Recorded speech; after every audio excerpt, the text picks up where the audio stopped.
Hi, everybody. Welcome to the Museum of Glass. Today, our guest artist is Nancy Callan in the gold suspenders at the center of the workshop. Glass blowing is a team sport, so all these people you see on the floor are doing something for Nancy. Nancy has been working glass since 1996.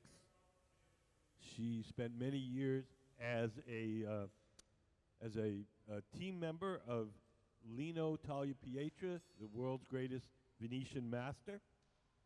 She's taught at the Pilchuck Glass School here in the Northwest. She shows her work all over the United States. So we're very happy to have Nancy here. Can we put up some of Nancy's work up on the big screen?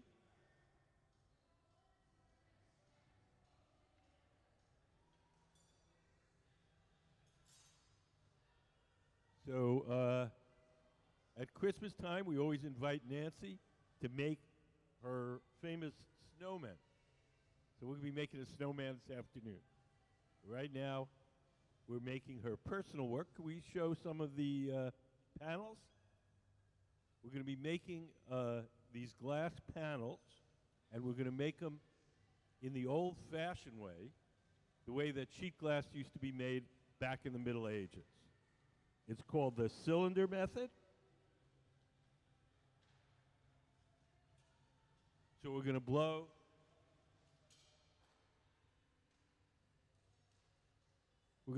a glass cylinder. We're going to cut the bottom off, slice it down the side, and we're going to put it in another kiln, heat it up till it's soft, and unroll it. This is the way the sheet glass was made for the churches in the Middle Ages. So what you'll see this morning is us making a big cylinder. Then that'll cool overnight, and we'll do the chopping, and then we'll unroll it. Now these cylinders that Nancy's going to make, the pattern is going to be on the inside. So we're going to take a bubble with the pattern in it. We're going to stuff it inside a bubble that's just white. And so at the end of this morning, you'll see a white cylinder, but when we cut it and open it up, it'll be a it'll be a panel with the pattern, and it'll be displayed like you would display a painting.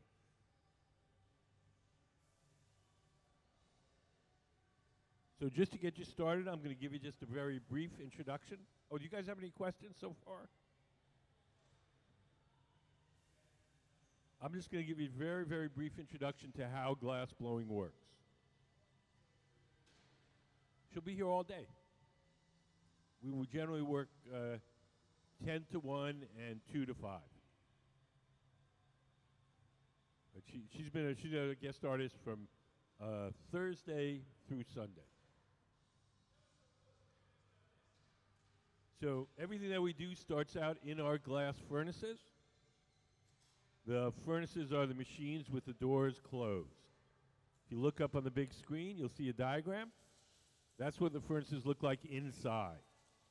So each one of them has a big ceramic tank with 1,000 pounds of melted glass in it. The melted glass is kept at 2,100 degrees, and at that temperature, the glass is like honey. It's like the consistency of honey.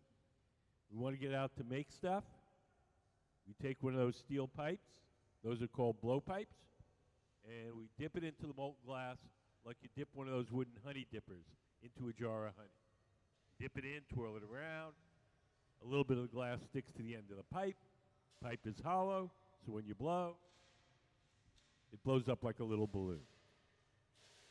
If you want to make something larger, we dip it in, blow a little bubble, let it harden. Then we dip it in a second time, or a third time, or a fourth time. All the glass that's in those furnaces is clear. It has no color. We buy our colored glass separately in the form of these bars. We buy it like an artist buys paint, red, yellow, blue. If we want to make, say, an orange bowl, we blow a bubble of clear glass from the furnace. We heat up a little chunk of orange, put a big blob of orange on top of our clear bubble, and then smush it until it entirely coats the original bubble. Then we dip that in more clear, and when we blow it up, that thin layer of orange lines the object and make it seem as if it's made out of colored glass. Now, in a big factory where you're going to make everything the same color, then they melt the color in the big furnace. But if you do that, if you fill the furnace full of red, you can only make red things. This way, we can make anything, any color we want, any time we want. So we can grab an orange bar, we can grab a purple bar, we can grab a green one. So it gives us a lot of flexibility in regard to color.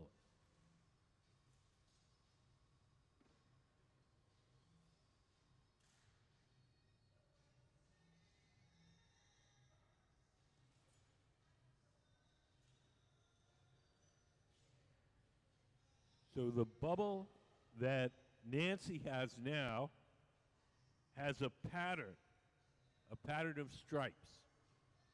These are called cane. So we laid out a pattern like this. It's a different pattern on that one. We laid out a pattern like this. We rolled the bubble over it, and then melted the rods of colored glass into the surface, and those become stripes.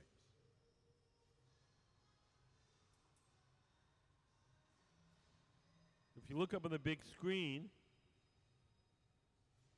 you can see a little close-up. Now, all the colors are distorted by the heat.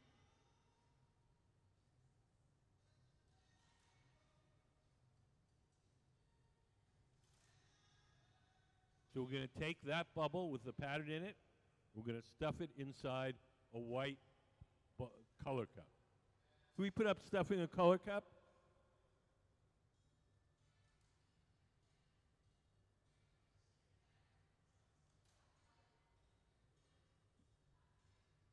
So we want the white on the outside and the pattern on the inside. So we make a white thing, we call it a color cup. It looks like a little bowl. We make our pattern bubble. We drop our pattern bubble into the color cup and blow. And the two things are united with the white on the outside and the pattern on the inside.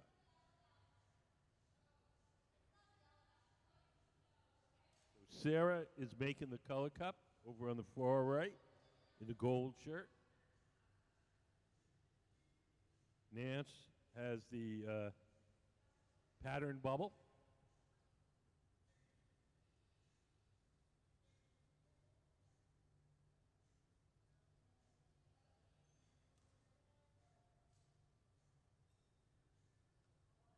Does anybody have any questions?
So for those of you who came in a little later, our guest artist is Nancy Callan.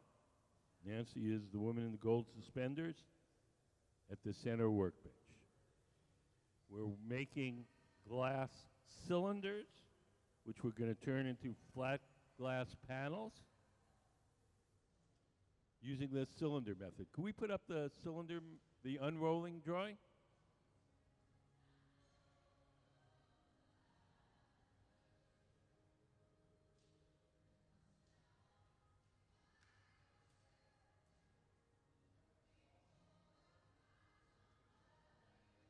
Can we put up a sheet from the cylinder?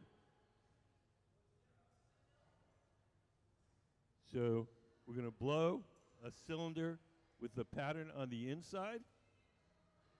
We're going to cut off the bottom, slice it down the side. We'll heat it up and unroll it, and that'll give us our flat sheet with the pattern. So this is the way that sheet glass was made back in the Middle Ages. It was blown. Flat glass for windows was blown.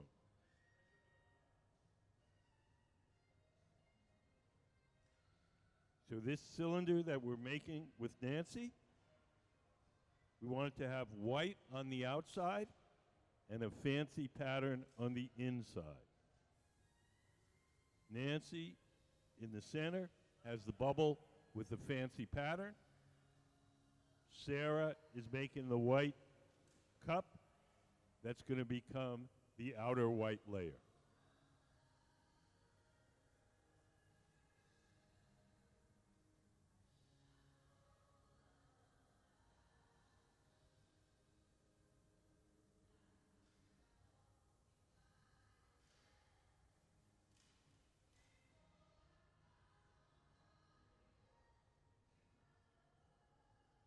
Ben, in the red shirt, he just coated that bubble with another layer of hot molten glass.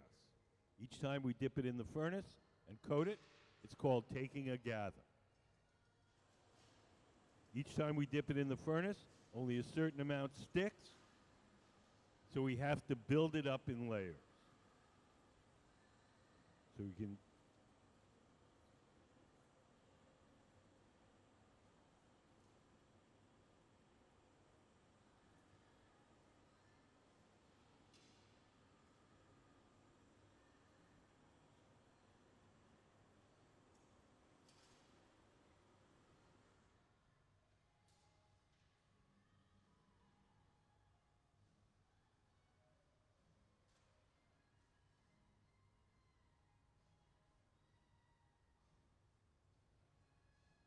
Does anybody have any questions?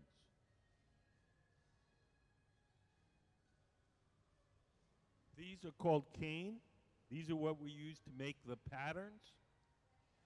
So they're just rods of colored glass. Nope. Nope. We laid out a pattern for this piece earlier in the morning. Now that's all embedded in that bubble. And this is for one that'll come after.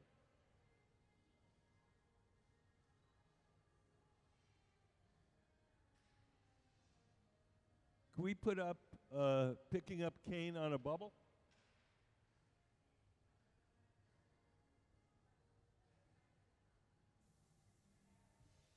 So if you look up on the big screen, we have a little diagram. Cane or rods of colored glass are basically stripes. We lay out our stripe pattern on a ceramic plate. There you go.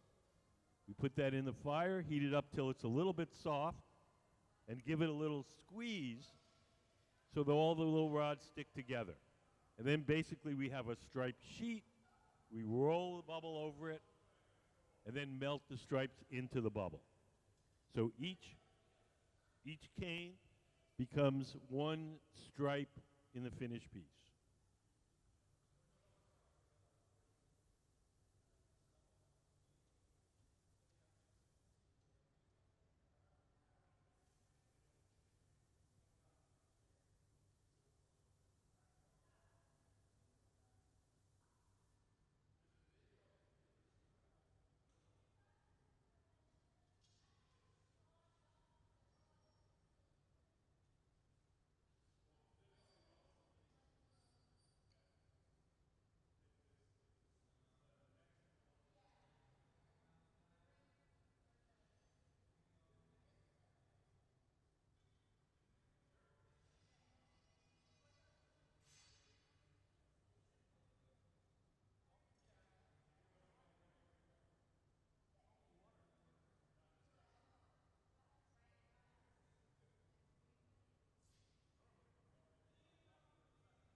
So over on the far right, we're transferring the glass from the rod it was originally blown on to a second steel rod called the punty.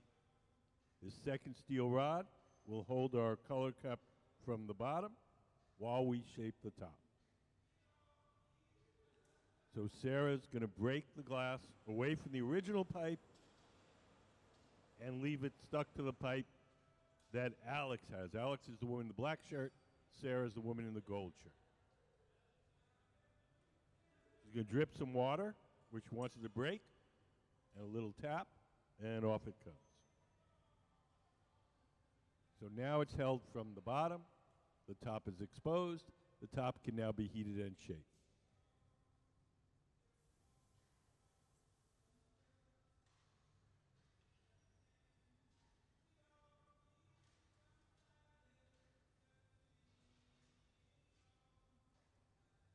We have a little video with Nancy talking about her work.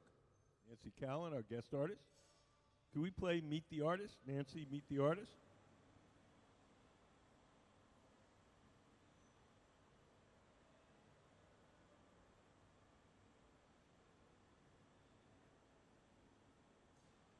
Can you hear me? Are you tuning in to me? Can you hear me? I can't hear you. Hello? Check, check. Can you hear me now? I'm Nancy Callan. I'm from Seattle, Washington.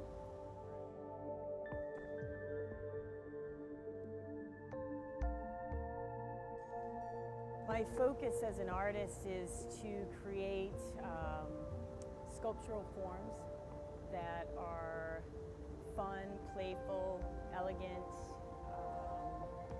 and a lot of my work is inspired by fashion. I look to designers and what's hip and what's happening, and also a lot of different patterns.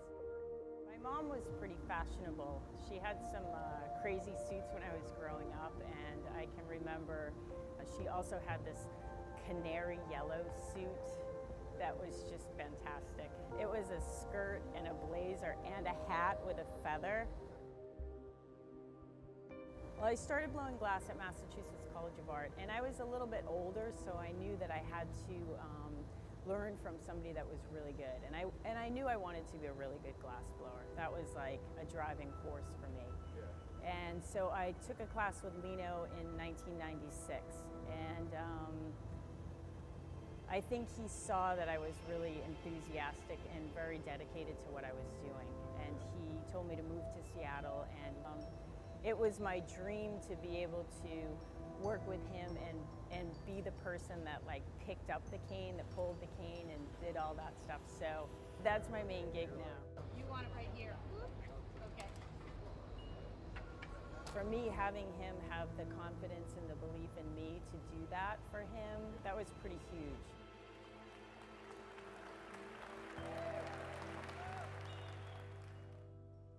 I'm working on a few different series here at the Museum of Glass in my residency, and I'm really excited to be here, of course. It's such a great opportunity to just have a little bit more freedom and explore new ideas. Which side wants to go? This one right here. Right now I'm working on this pattern right here, and there's some cane in it, but there's some other like color fields that I want to try and figure out how to get to those. Here's one of my drawings that goes with the pattern. This is what the piece is going to look like. And I haven't decided on which top, so I like to draw everything out, and so I can play with different, to see what I like for different tops on these things.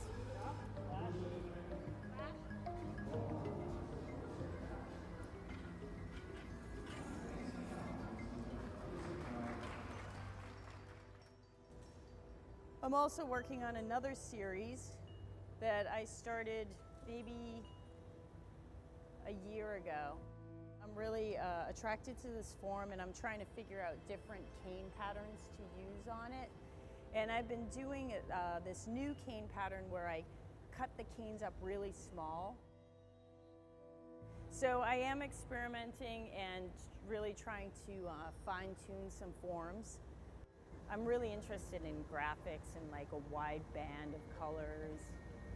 I was really inspired by superheroes and their costumes. So this piece we're going to do today, and I'm not sure, I think I'm going to go with the all white, white and black.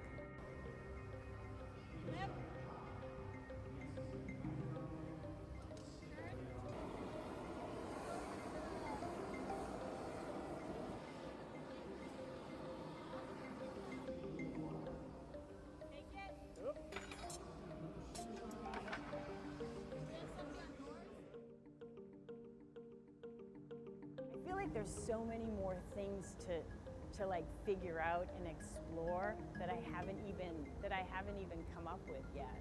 There's looks that I want to achieve that I haven't quite been able to figure out yet, and it's like, you know, with glass blowing, I feel like you learn something every time you do it. It's pretty incredible.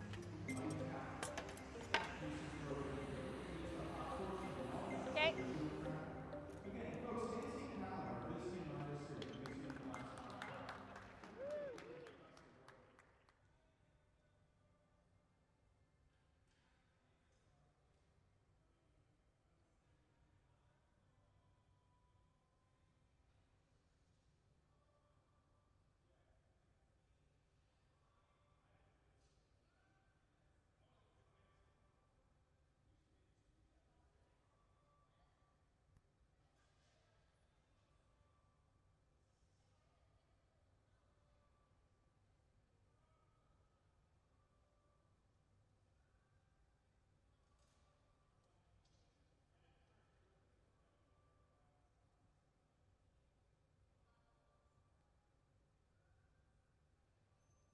So this morning we're going to be making the cylinders for Nancy's flat panels. And this afternoon we're going to be making a snowman.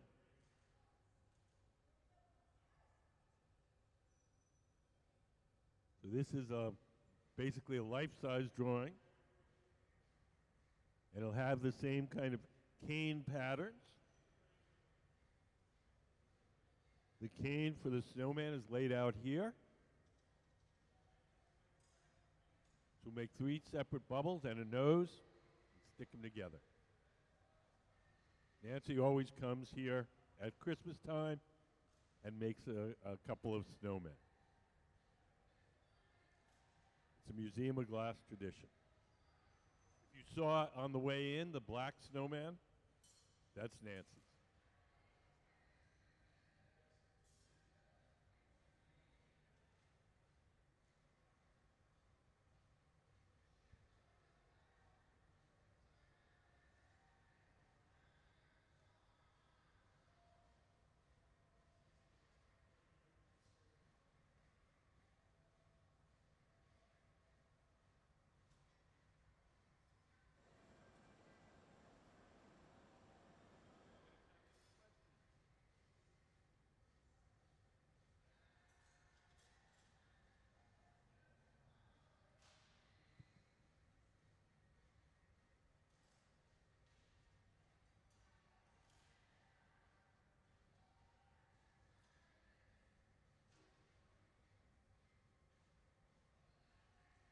So we're getting pretty close to the stuffing of the color cup.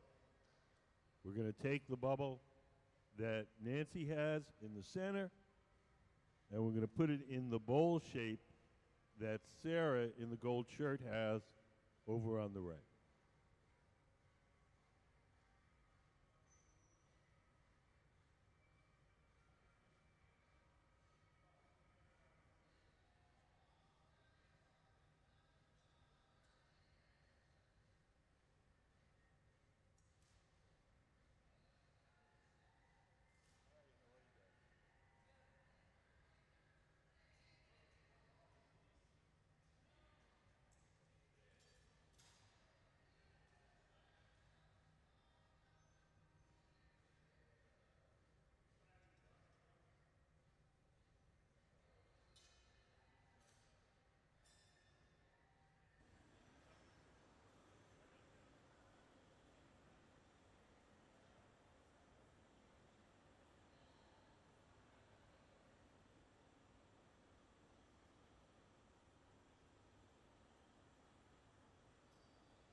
We just put up briefly stuffing a color cup.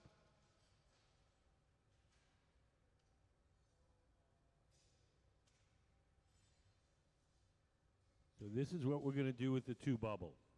Up on the big screen, we have the diagram. Nancy's boat, the color cup is what Sarah has over with a gold shirt on the right. And the bubble that Ben in the red shirt has, that's the one that's going to go inside. So our pattern will be on the inside, and there'll be a layer of white on the outside. Thanks.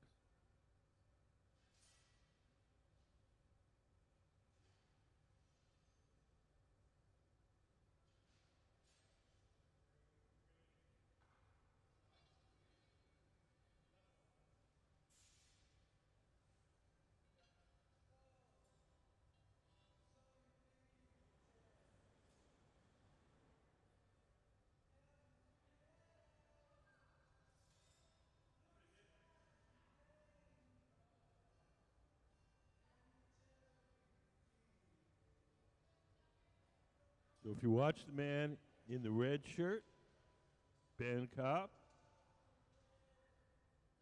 he's about to coat that bubble once more with another layer of clear molten glass.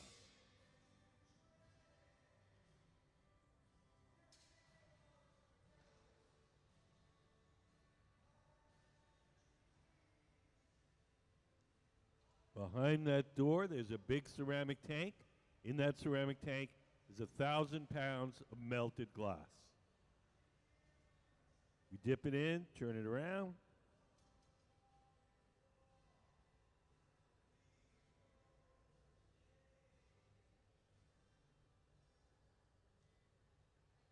We'll drip some of the excess glass off into that canister, and we'll save that. Eventually, that'll go back in the furnace.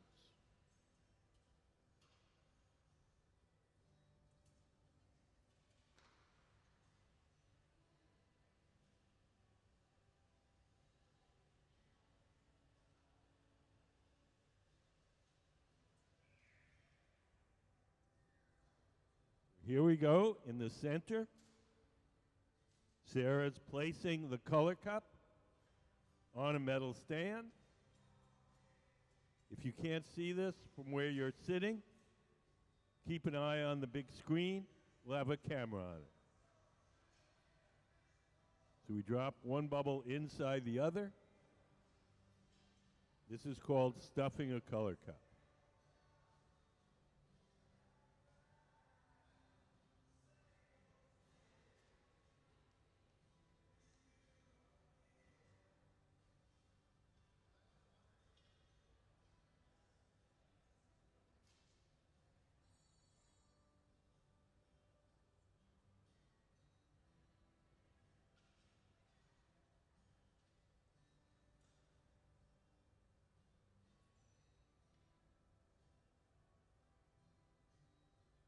Now the two bubbles are joined. And we'll smooth that out. Tuck in the little ridge on the outside. The steel table that he's rolling it on is called the Marver, M-A-R-V-E-R. We use it for shaping the glass and also for cooling the glass off. As we roll against the steel table, it loses some of its heat.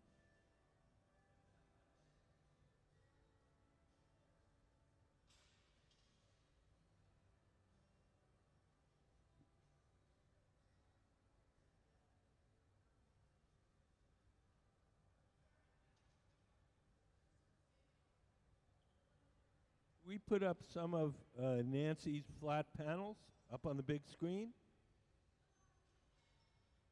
So this cylinder that we're going to blow is eventually going to get unrolled and become a flat panel like you see in the picture. So they'll hang on the walls like abstract paintings. We got a couple more of those?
We have two ways in which we heat up the glass.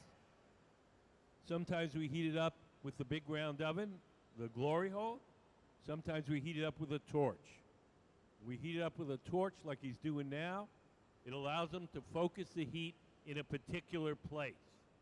So right now we have that little skirt that's sticking out. We want to soften that and kind of tuck it in. So the torch allows us to just heat up, make that little skirt extra hot and extra soft, and we'll tuck it in, and then we'll be good to go.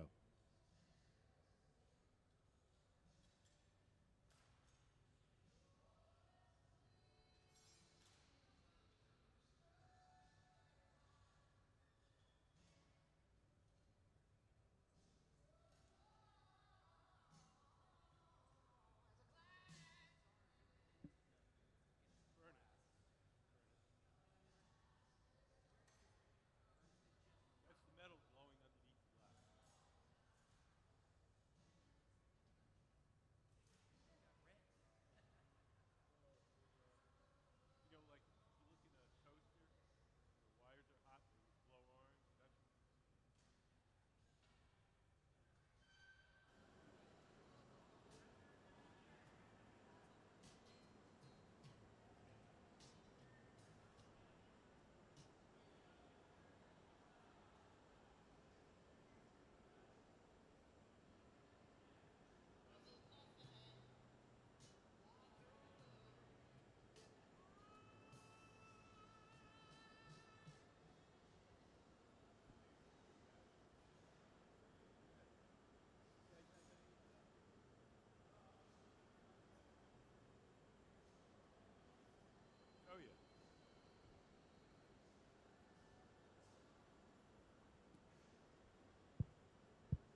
So as Nancy Callan, our guest artist, shapes it, her assistants hold wooden paddles in front of her arm to shield her from the heat. The heat that comes off the glass is radiant heat, like an outdoor heater. It heats the first thing it strikes. So if you put the paddle between the arm and the glass, the paddle gets hot and the arm doesn't.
The round oven that we're heating up the glass in is called the glory hole.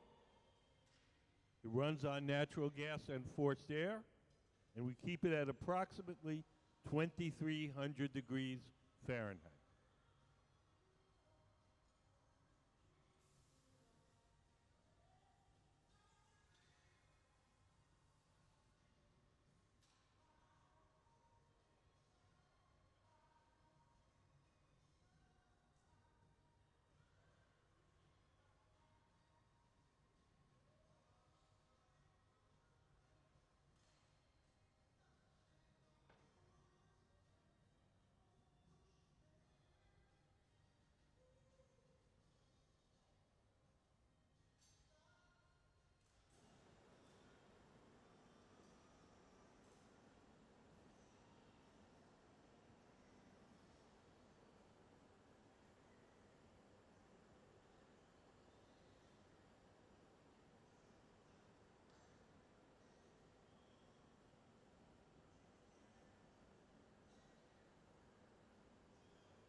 When we heat the glass up with a torch, like Nancy's doing now, we can focus the heat in a particular place. So she's making the part that she wants to shape extra hot there and therefore extra soft. We can shape that part without distorting the rest of the object.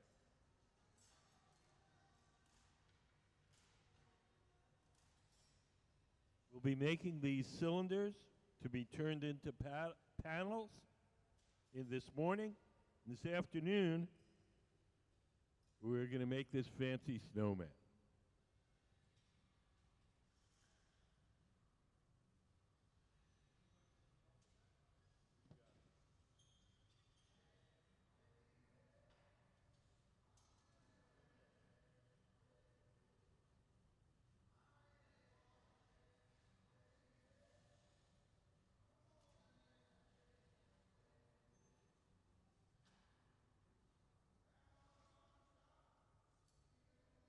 So Nancy is squeezing the glass now, Nancy Callan. The tool in her hand is called the jacks. And she's making a notch in the glass so she has a place where she can break it off. The tool is called the jacks, and making that notch is called jacking it down.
fancy pattern.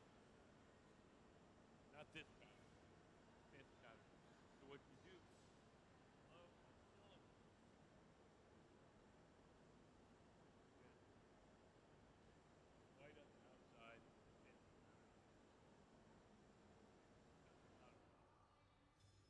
Slice it down the side, and then we put it in another oven, heat up till it's soft, flat panel. So that's going to be the cylinder. So the pattern's already in it. The white's on the outside. Now we're blowing it up. Can we put up one of Nancy's panels up on the big screen?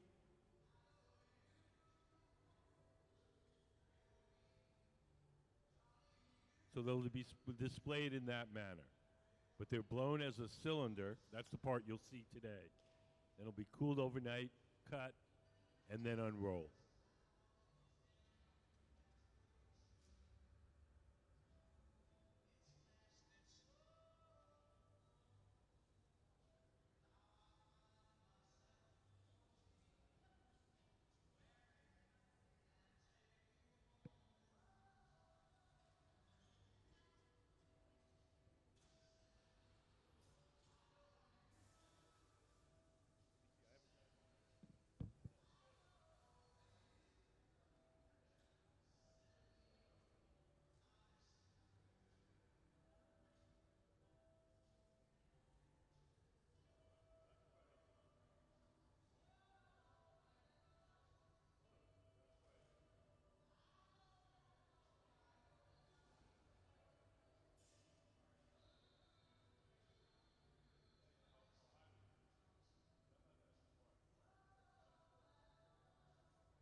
You guys want to try? Who would like to go first? You? Okay, how old are you? 7?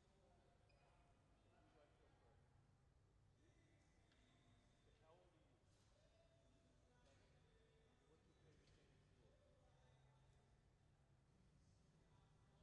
Math?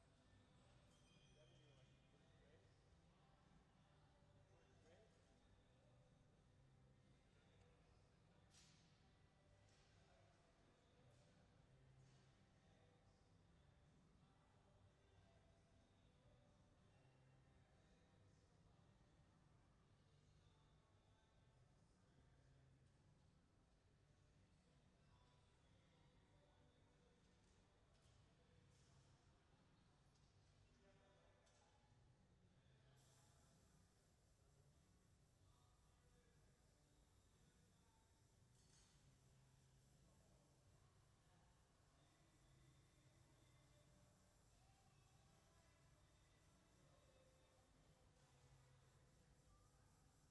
So we're rolling the cylinder against the newspaper marver. The newspaper marver is just a sheet of plywood with several sheets of wet newspaper on top. It allows us to straighten out the sides of the cylinder without leaving any marks.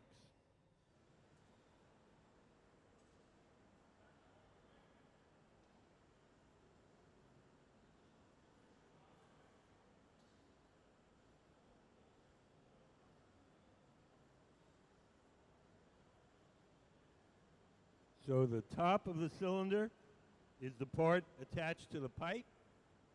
The part that's going to sit on the table, that's the part sticking out.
So the next thing we're going to do is transfer the glass from the rod it's originally blown on, where it is now, called the blowpipe, to a second steel rod called the punty. The second steel rod will hold it from the bottom while we shape it the top. Sir, oh, who's got it now?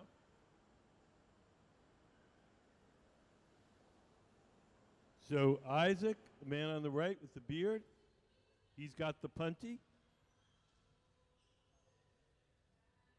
He's coated the end of the rod with a little bit of molten glass. That'll make it sticky. We'll stick it on the bottom, and then we'll break the glass away from the original pipe.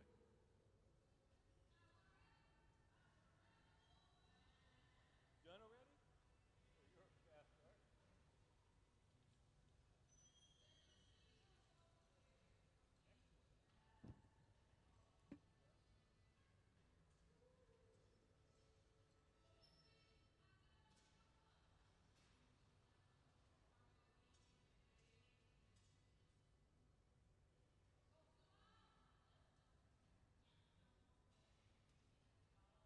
So Nancy's going to scratch a little circle on the bottom. It's important that we attach that in the center. We stick the punty onto the bottom. We make a little notch in the punty so we can break it off cleanly.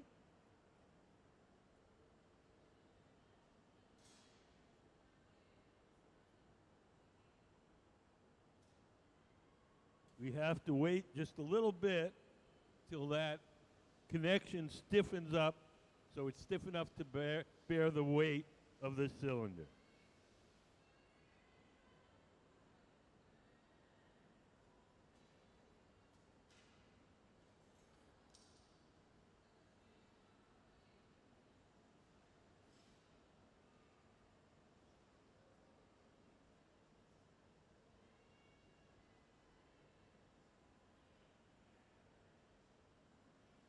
When Nancy feels that that bond is strong enough, she can take a pair of tweezers, dip them in water, drip a little water where she wants the glass to break,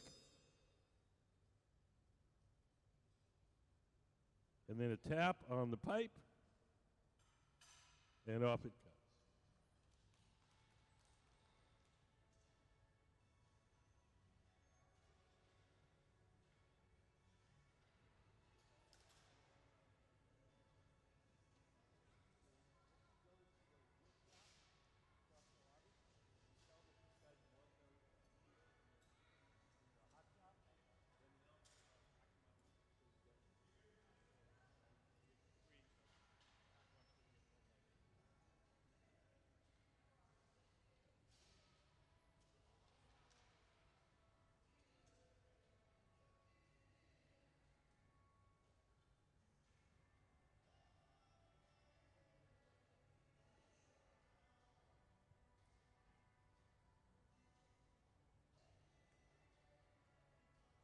So we're making sure that that cylinder is centered on the steel pole, the punty.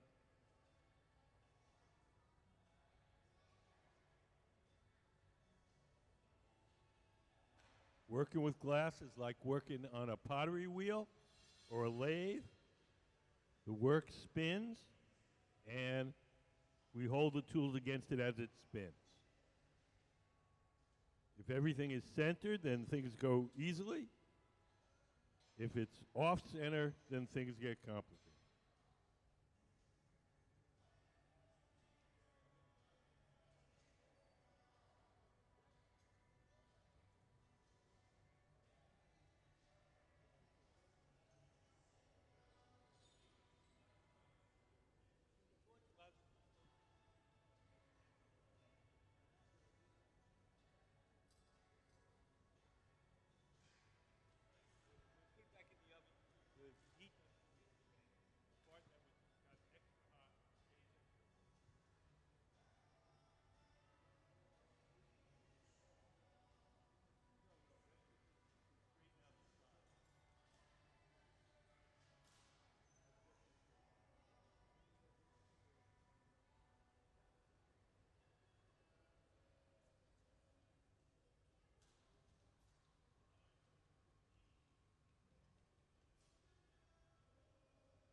So Nancy, in the striped shirt, is going to stretch out the glass at the very top. The glass where we break it off the metal pipe is often thick. So we stretch it out a little, then we're going to trim some of that off. When glass is hot, you can actually cut it with a scissors. Don't try that at home.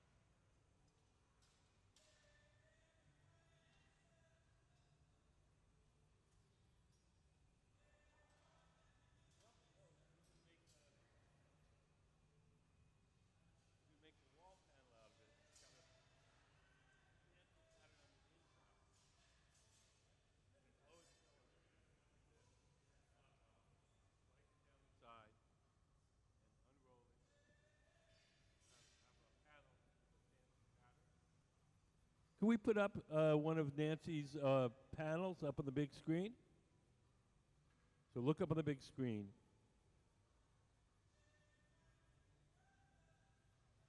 So the way that you make it is you blow a cylinder and unroll it.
So she makes a rod of glass called cane with a layer of the color on the outside and a clear center.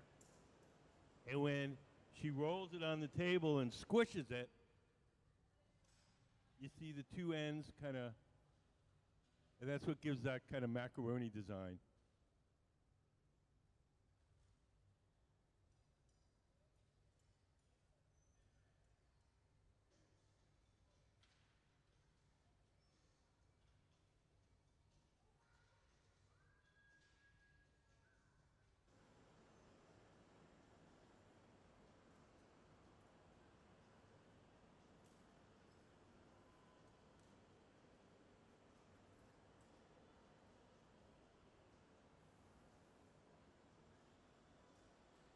We're getting pretty close to being done.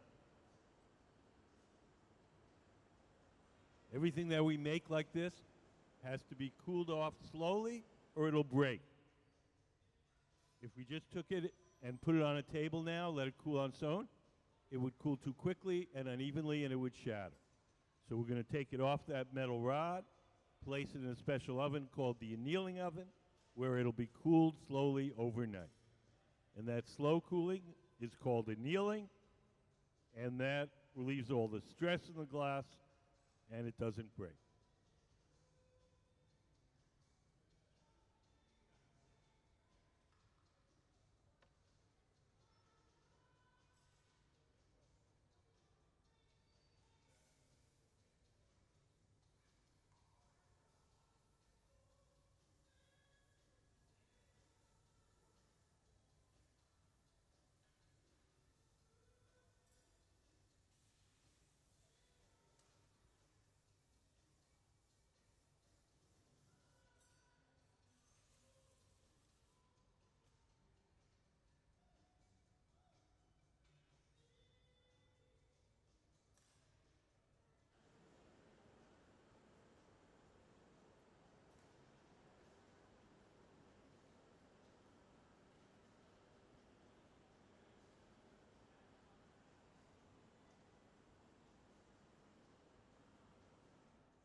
So we're going to let that glass cool down to the point where it's stiff. That'll probably be about 1,000 degrees. And then we'll take it off this metal rod and place it in the annealing oven.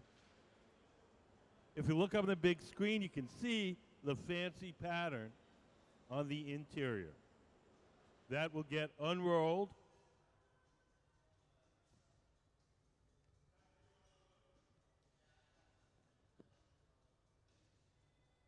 And then you'll have your flat panel with the white background, the fancy pattern, and that can get hung on the wall as an abstract painting.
So here we go.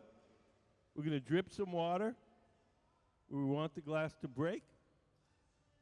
That'll break the joint between the metal rod and the cylinder. Nancy's dripping water off those tweezers. We'll give it a tap. Off it comes and into our annealing oven to cool slowly overnight. So let's have a big hand for Nancy Callan, the Museum of Glass Hot Shop team, Ben Cobb, Sarah Gilbert, Catherine Gray, Courtney Branham, Isaac, Sarah Gilbert, Alex Cannon, Jack Spitzer, everybody else. So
we do a whole bunch of different things here at the museum.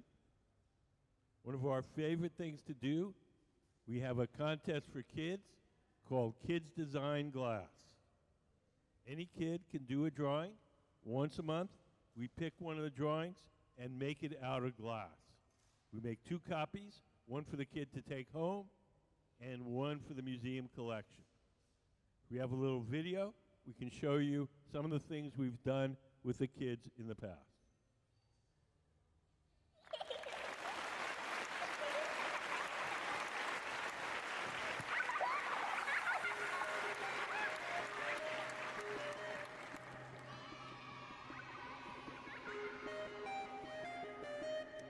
It's a baby monster. Pip is a baby monster that loves to smile and laugh. Even though he's little and cute, he gives a big cry. Also, Pip loves food, especially bananas. He will eat any speck of food in sight.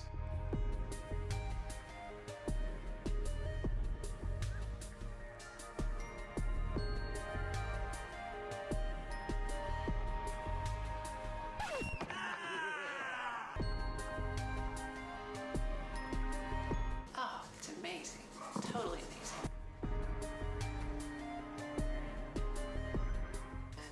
And especially if the pieces of art go traveling around, other kids will see, oh my gosh, I could do that too. You know, it's not just somebody else that, you know, they did it, you know, I couldn't do that.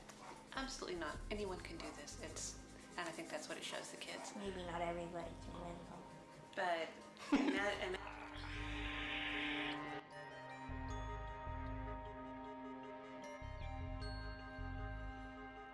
I think it's gonna stand up there with one of the coolest things that a museum has ever done. What is it, a cucumber all dressed up for a night on the town? That's pretty ridiculously funny. The funnest part about this project is how fresh the ideas are coming from the kids who they have no idea of glass blowing techniques. They don't care. Nobody saw this coming.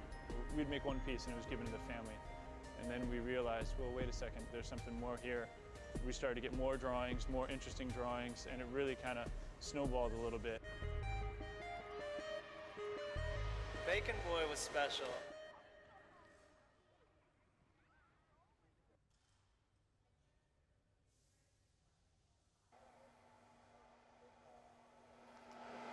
The hat almost looks like a frying pan. Maybe he's wearing a frying pan.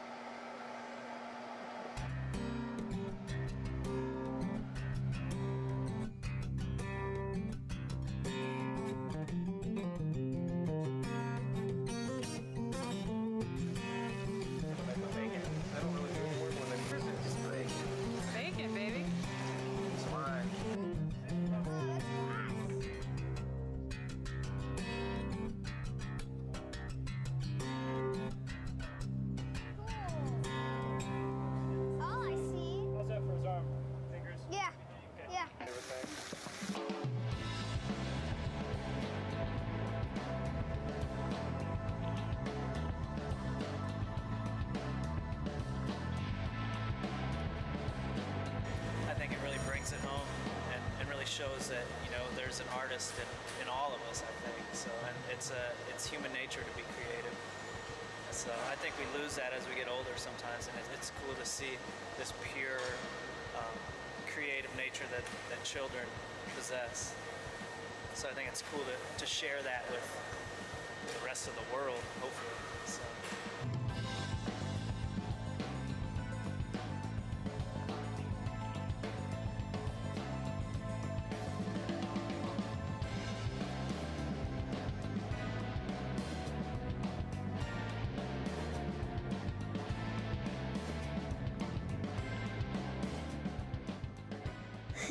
Thank you for supporting Kids Design Glass.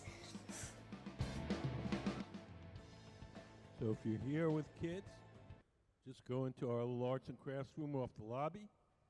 It's free to enter, draw a picture, maybe a win.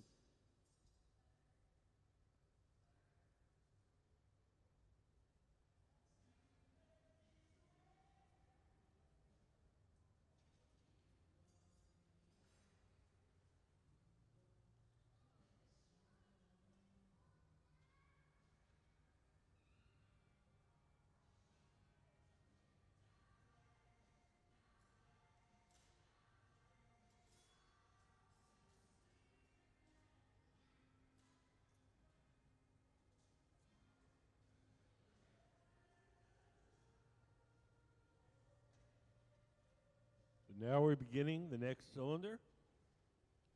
Nancy Callan, our guest artist in the center, has blown a little bubble of clear glass.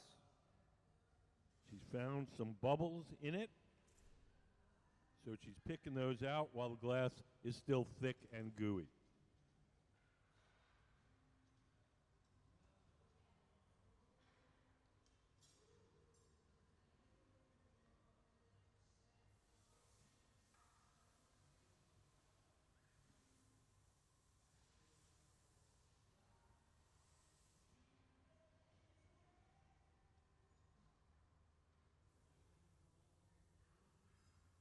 In the center, we have our pattern. We've laid out the pattern in rods of colored glass called cane. We're going to heat them up. We put them in the big round oven, the glory hole.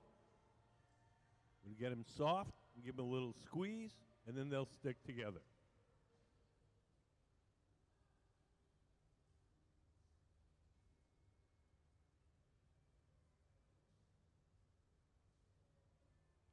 Nancy over on the far left.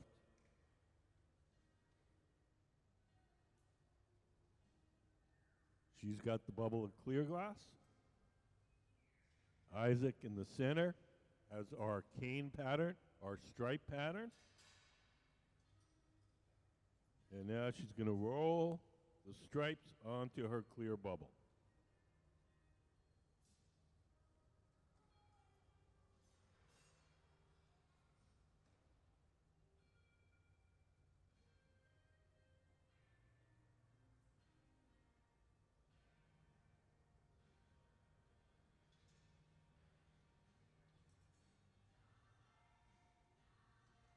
So now we'll melt those in, and then we'll have a stripe bubble.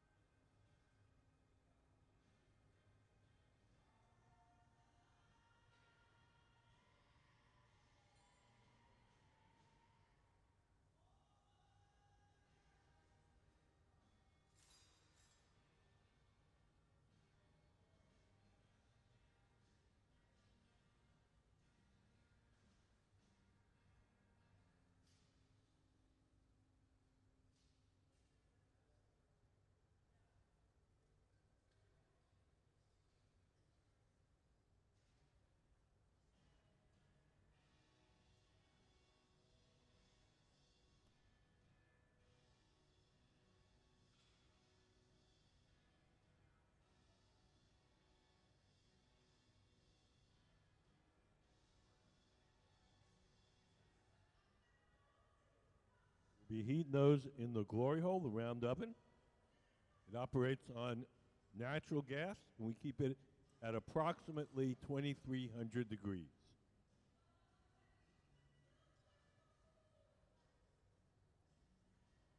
And what were individual rods of glass will melt in and just become stripes.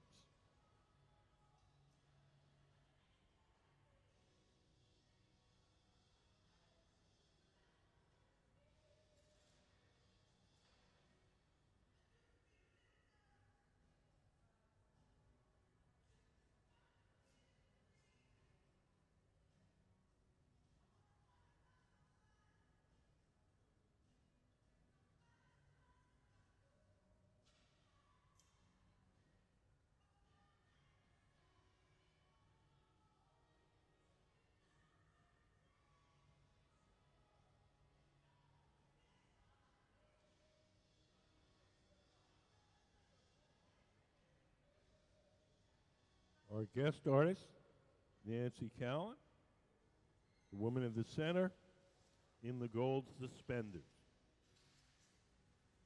She's originally from Boston. She's lived in the Northwest since 1996. She's a super talented glassmaker. She worked many years with the greatest glassblower in the world, Lino Tagliapietra, a Venetian master. She's taught glassmaking all over the United States, at the world-famous Pilchuck Glass School, at the Penland School of Crafts in North Carolina. And she exhibits her glass in many prestigious art galleries. Here in Seattle at the Traver Gallery, in Stockbridge, Massachusetts at the Shantz Gallery,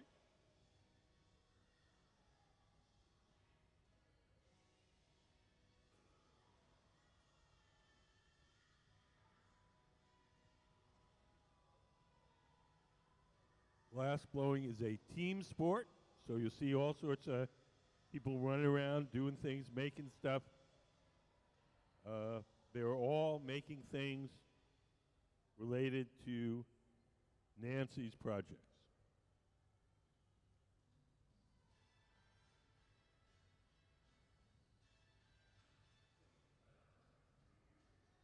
Over on the far left, we have Catherine Gray. Catherine and Nancy are going to have a collaborative show at the Bainbridge Art Museum, Bainbridge Island Art Museum. And so Catherine is making parts for that show. You may also recognize Catherine. She was on the Netflix glass-blowing reality TV show, Blown Away. She was one of the judges. And she's going to be a judge in season 2 of Blown Away as well.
So we're starting 2 bubbles.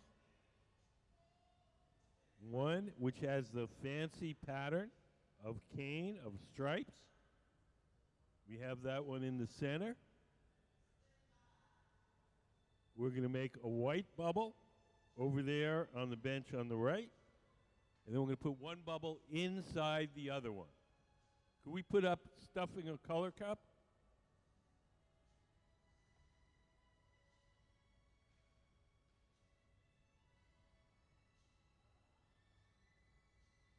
So if you look up on the big screen, we have a diagram. So the one that Sarah's making over here, that's the color cup in that drawing. The one that goes inside of it, that's the one that Nancy has in the center bench. So Nancy's bubble has a fancy pattern in it. Sarah's bubble is plain white. And eventually that'll become the white background of our flat panel.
Does anybody have any questions? If you came in later, our guest artist is Nancy Callan at the center wearing the gold suspenders. And we're making some flat panels. Can we show the panels up on the big screen?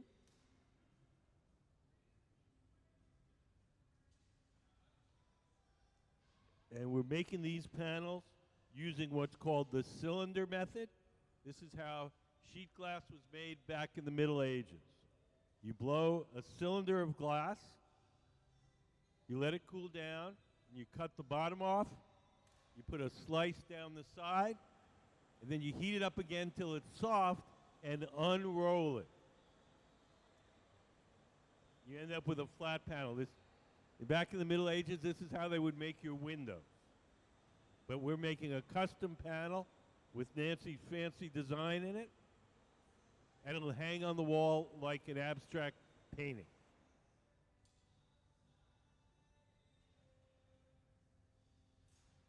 So the bubble with the fancy design is the one that Nancy has.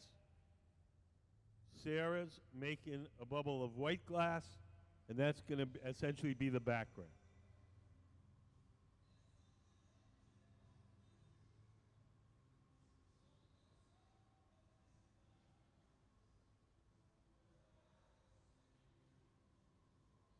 When she gathers,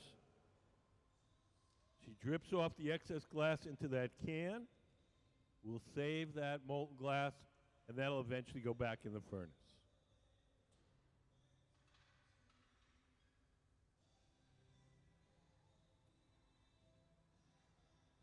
Every once in a while, the steel pipes get hot, and they do. We take them over to a trough called a pipe cooler. We just spray water on the metal pipe. That cools it down and makes it easier to hold.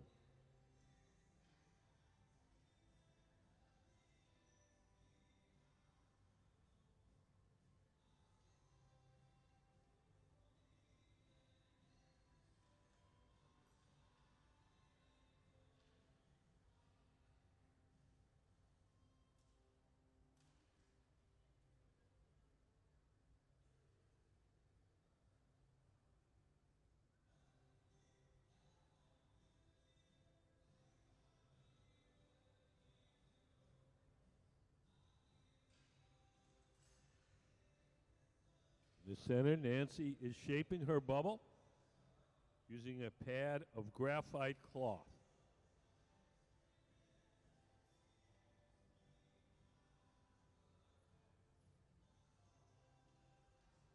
Yes.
So we're getting ready to put one bubble, the one with the pattern, inside the white one. It's called stuffing a color cup. Can we put up the stuffing a color cup drawing?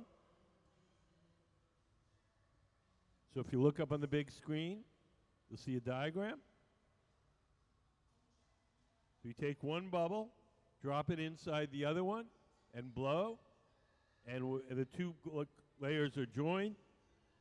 You have one color on the inside and a different color on the outside. So in this case, we'll have a pattern bubble on the inside and just plain white on the outside.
So we're checking the sizes, the relative sizes of the color cup that Sarah made and the pattern bubble that Nancy made.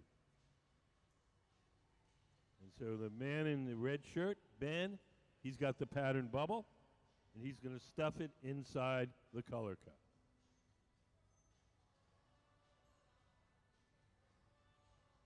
So we'll probably be doing that here in the center.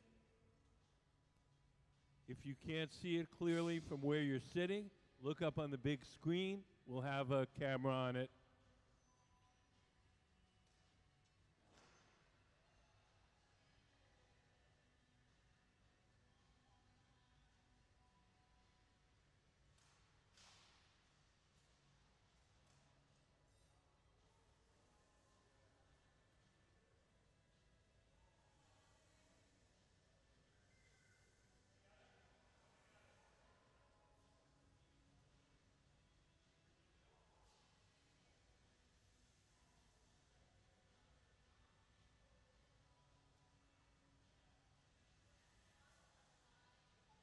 So we're going to drip off some of the excess glass into that steel can. We'll save that glass, and that'll go back eventually into the furnace. Ben will take his pipe over to the pipe cooler. We just lay the pipe in a steel trough and spray water on it. The water cools it down so it's easier to hold. Yeah.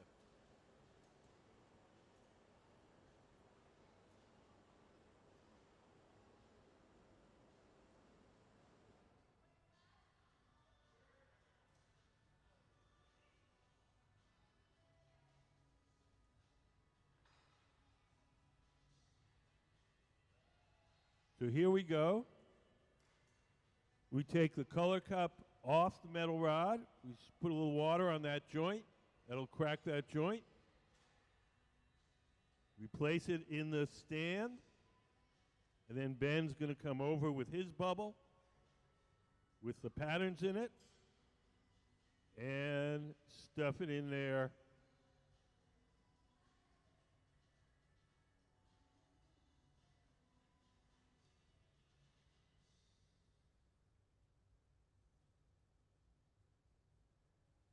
So now the two bubbles are joined. It's called stuffing a color cup, white on the outside and the pattern on the inside. Anybody have any questions? Yes.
Can we put up the glass furnace diagram?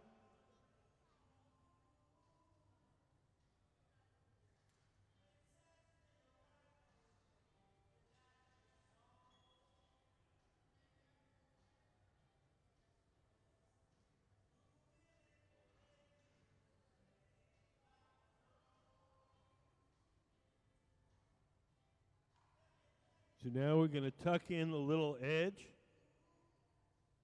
at the bottom of the bubble. Once we've got it all tucked in and nice and smooth, then we'll blow this thing up to its full size and shape. So right now, it's hollow. The walls of the bubble are quite thick.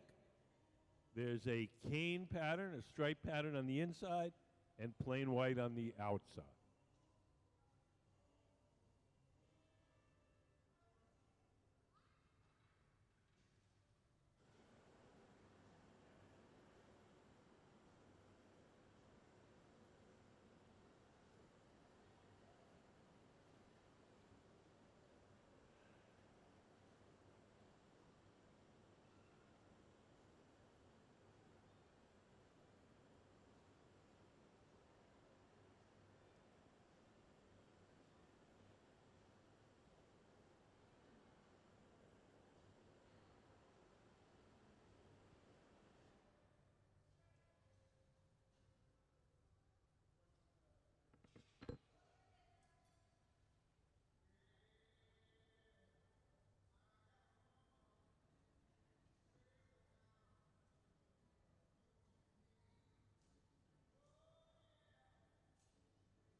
Touch it down to the bottom, and then they press, and it drives the air out as you press it, it fills the cup. So they have they take the bubble, let it cool and get hard. They put the first layer of hot molten glass on it, so it's got a hard tip core, and then a kind of gooey, flowing glass on the outside. Put it all the way down to the bottom, and then as they press, the soft gooey glass fills up the top. Now, when you first start out doing it, it's out there and you guys are really good at it. They don't happen very often. Sometimes you make the cups with a hole in the bottom, and then you drive the air out that way. Oh, well, it's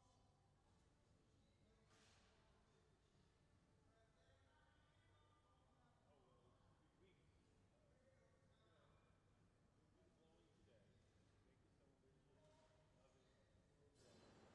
We'll do the blowing today. Make it some of it in the oven today. And then we'll begin to make the cups.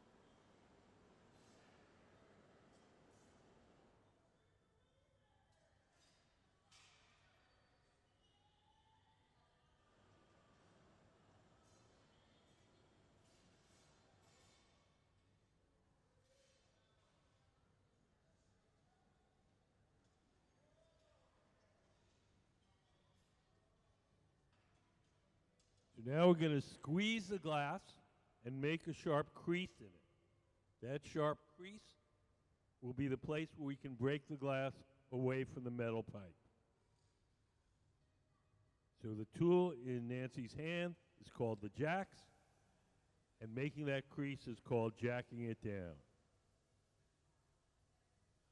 So where Nancy is squeezing, that's where we're going to break the glass away from the metal pipe.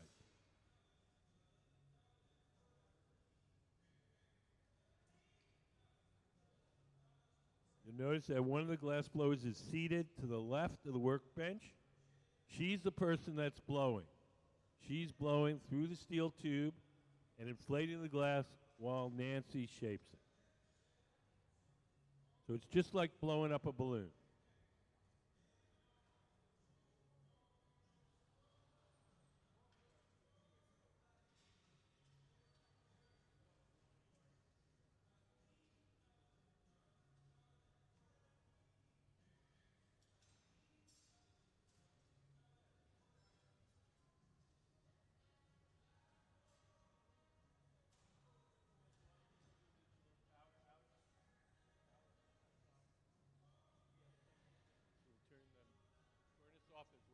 Yes, ma'am.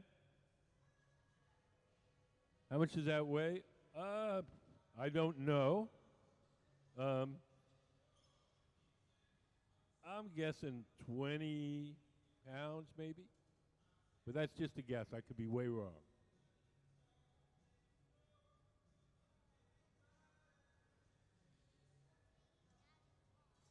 Yep. There you go. You understand. So sometimes when the power goes out here, then we have safety systems that shut the furnace down. No, no, because of the power. Make sure that we're not.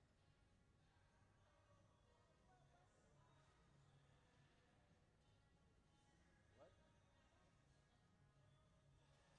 When you're out of luck, if the power comes on.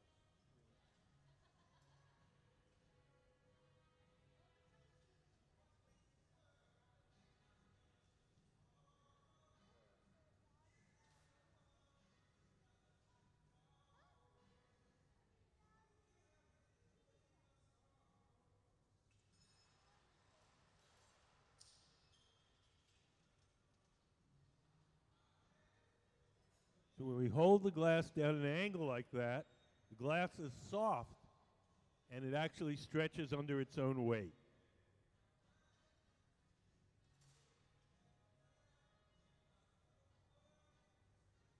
So Nancy is shaping the glass. Her assistant is holding a wooden paddle against the bottom. And Ben in the red shirt and Sarah in the gold shirt are turning the pipe.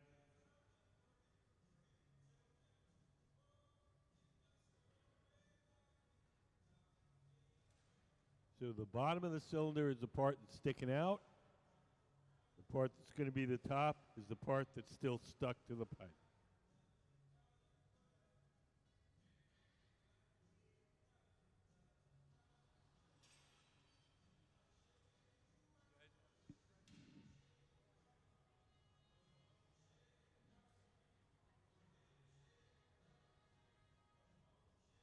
Right.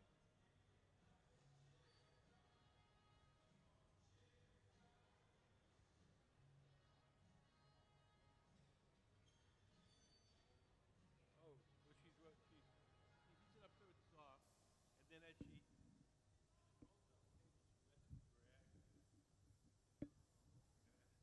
twist and dry. Press it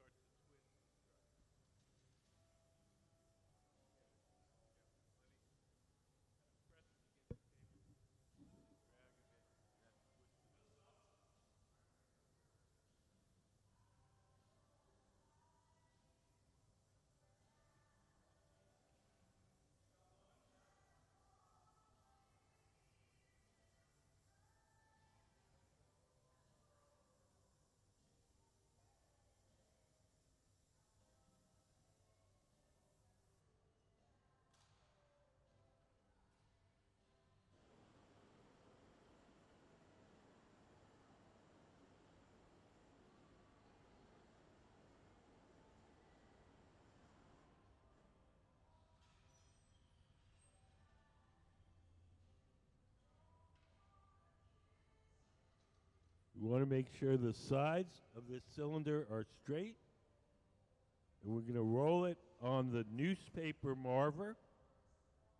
Just a sheet of plywood with a couple of sheets of wet newspaper on top.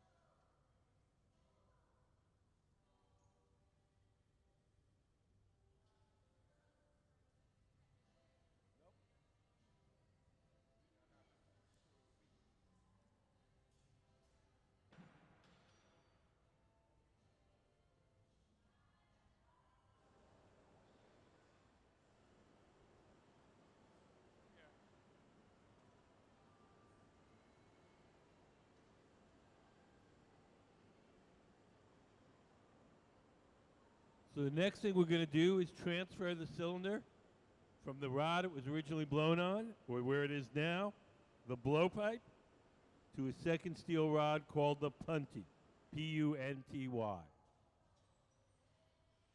Over on the right, Isaac in the black shirt is preparing the punty.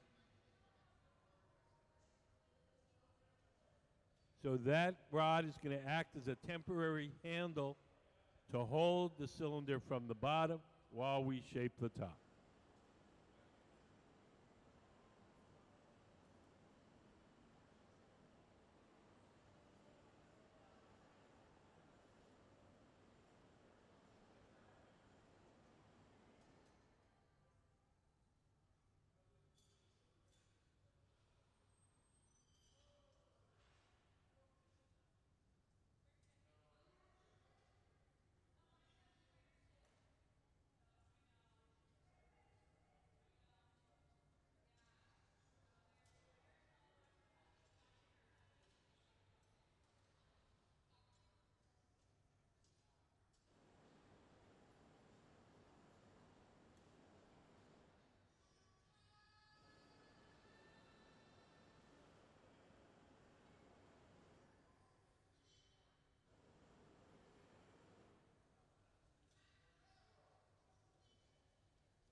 So now Nancy's going to scratch a little circle,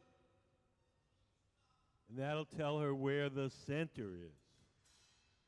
So if we turn the pipe and just hold the sharp glass against it, makes a little scratch circle.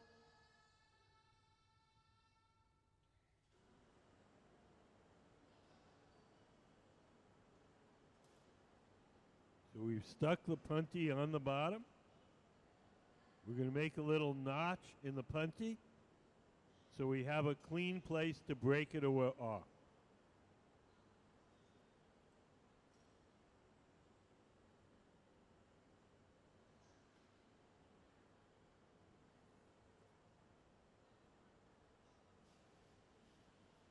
Nancy's blowing a little air on the punty to cool it down a bit and stiffen it so it can bear the weight of the big cylinder. When she's ready to remove it from the pipe, she'll take a pair of tweezers, dip them in water,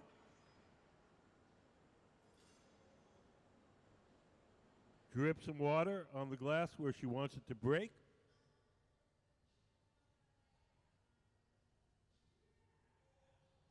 Then give it a tap, and off it comes.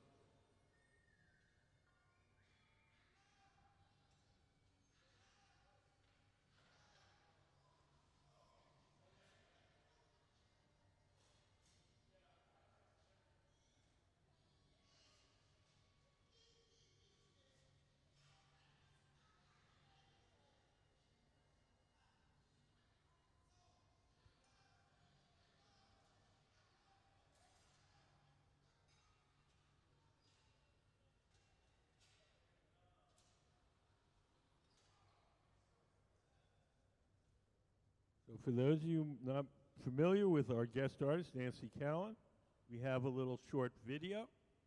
We play the Meet the Artist with Nancy. You hear her talk a little bit about her work.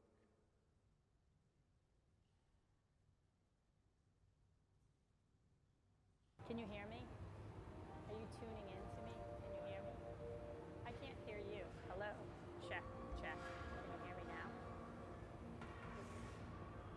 I'm Nancy Callan. I'm from Seattle, Washington.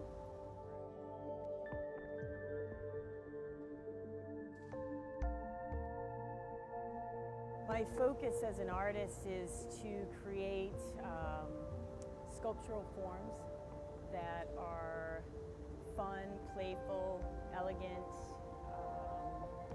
And a lot of my work is inspired by fashion. I look to designers and what's hip and what's happening, and also a lot of different patterns.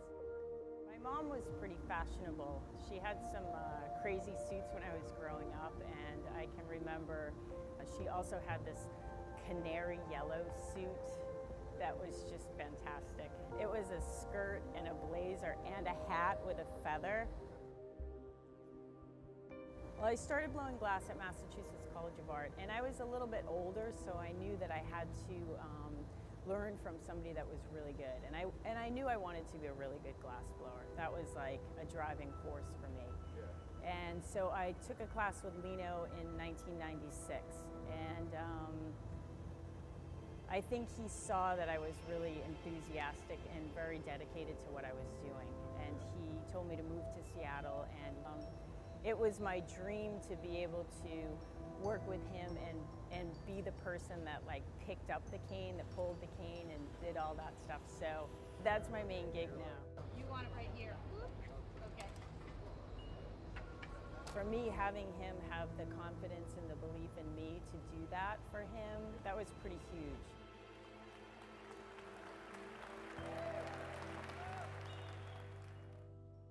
I'm working on a few different series here at the Museum of Glass in my residency, and I'm really excited to be here, of course. It's such a great opportunity to just have a little bit more freedom and explore new ideas.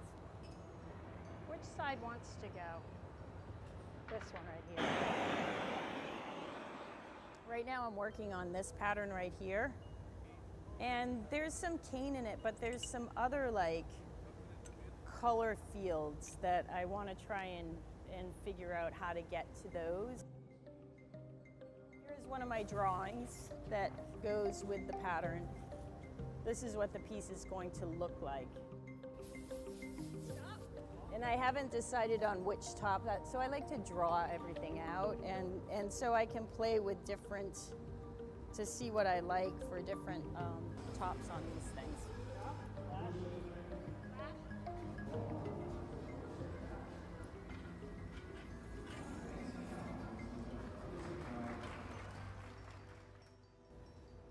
I'm also working on another series that I started maybe a year ago. I'm really attracted to this form, and I'm trying to figure out different cane patterns to use on it. And I've been doing this new cane pattern where I cut the canes up really small. So I am experimenting and really trying to fine-tune some forms. I'm really interested in graphics and like a wide band of colors. I was really inspired by superheroes and their costumes. So this piece we're going to do today, and I'm not sure, I think I'm going to go with the all white and black. Yep.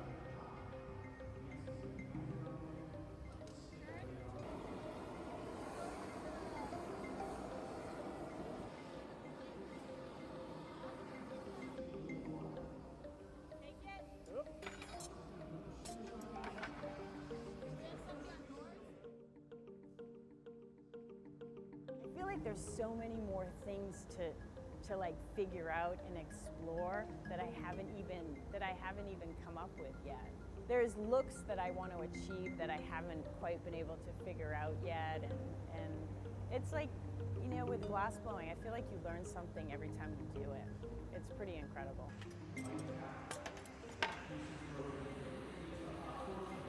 Okay.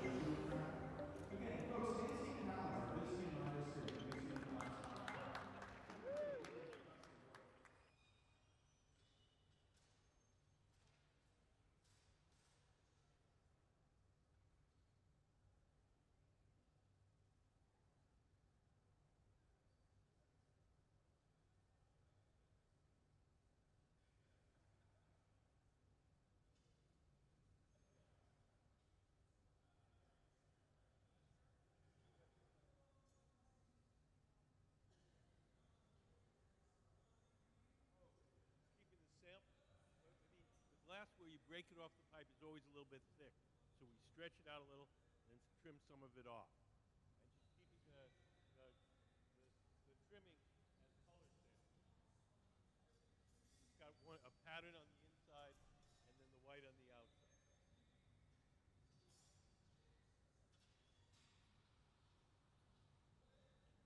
Just so she knows what it's going to look like, what the color's going to look like.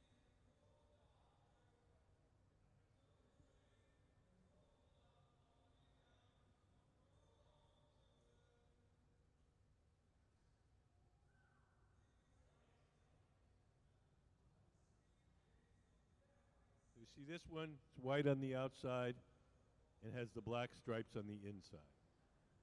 So this just as a sample.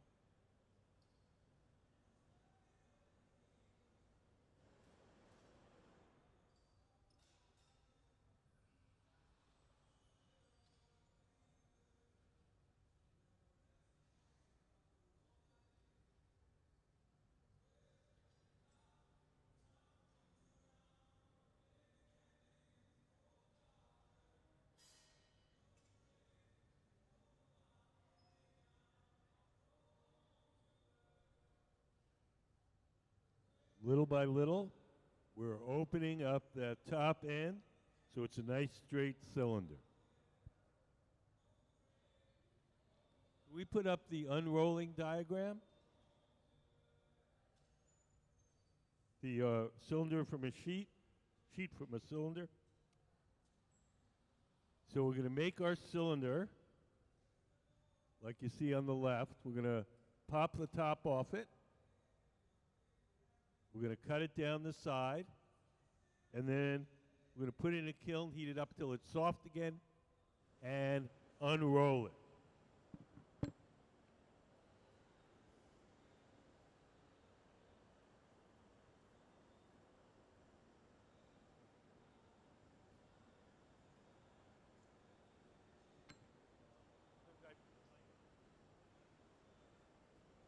Airplane.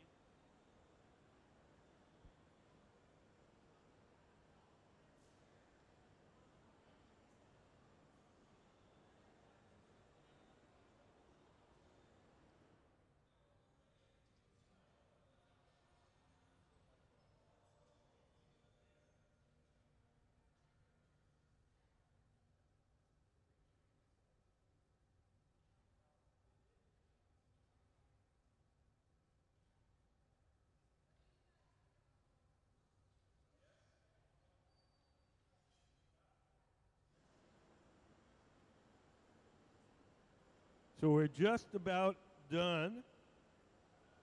We're done with the first half. The blowing is the first half of it. After it cools off, we have to do the cutting and the unrolling. So this still has a long way to go, but today we're just going to blow the cylinders with the patterns inside. Everything that we make has to be cooled off slowly or it'll break. So we're going to take it off that metal rod, place it in an oven called the annealing oven, where it will be cooled slowly overnight. If we were to make it, put it on the table, walk away, and let it cool on its own, it would cool too quickly and unevenly, and it would break.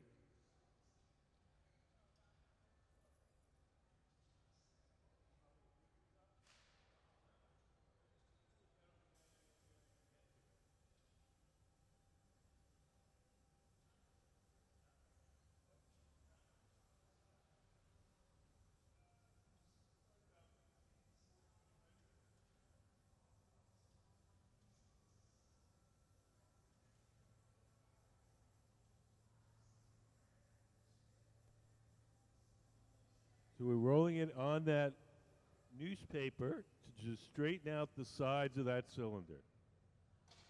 Nancy is standing there with an compressed air gun. She's just blowing the smoke away so that the smoke doesn't go up in the glass blower's eyes.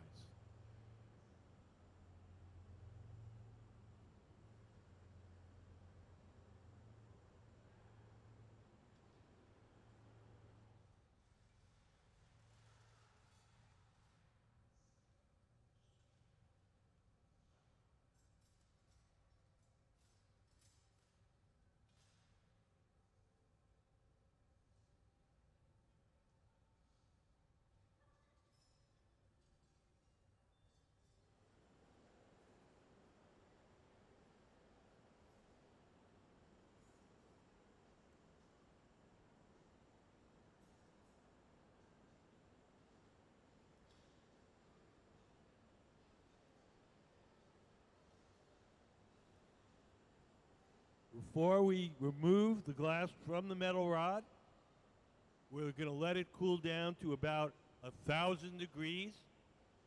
1,000 degrees, the glass is hard, no longer changes shape.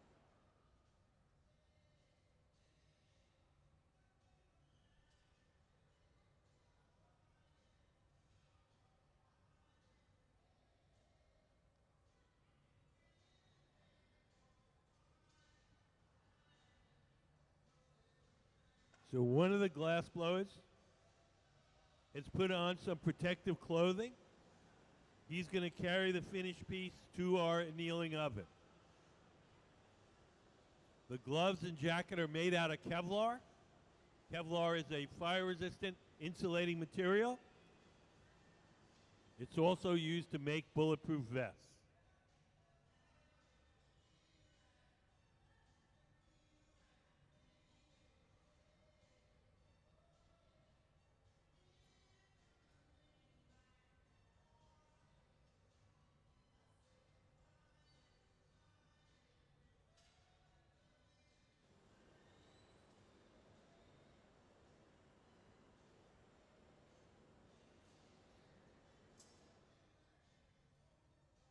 So Nancy's going to take the tweezers, dip them in water, drip some water where she wants the glass to break. The water will just crack the joint between the metal rod and the cylinder. So let's have a big hand for Nancy Callan, Museum of Glass Hot Shop team. So that concludes our demonstrations for this morning.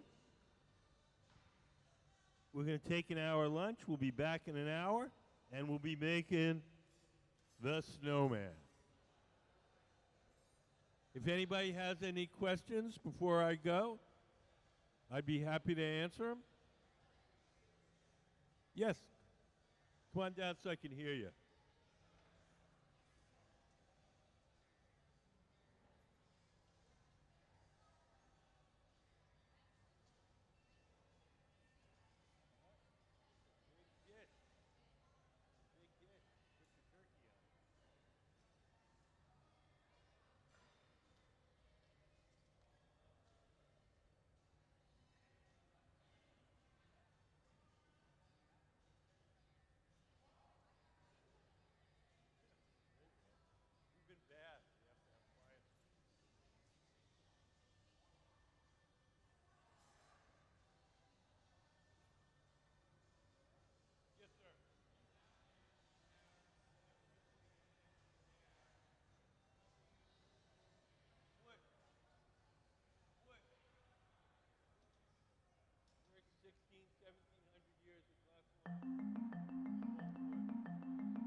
Optic molds are used by glassblowers to create textures and patterns in blown glass.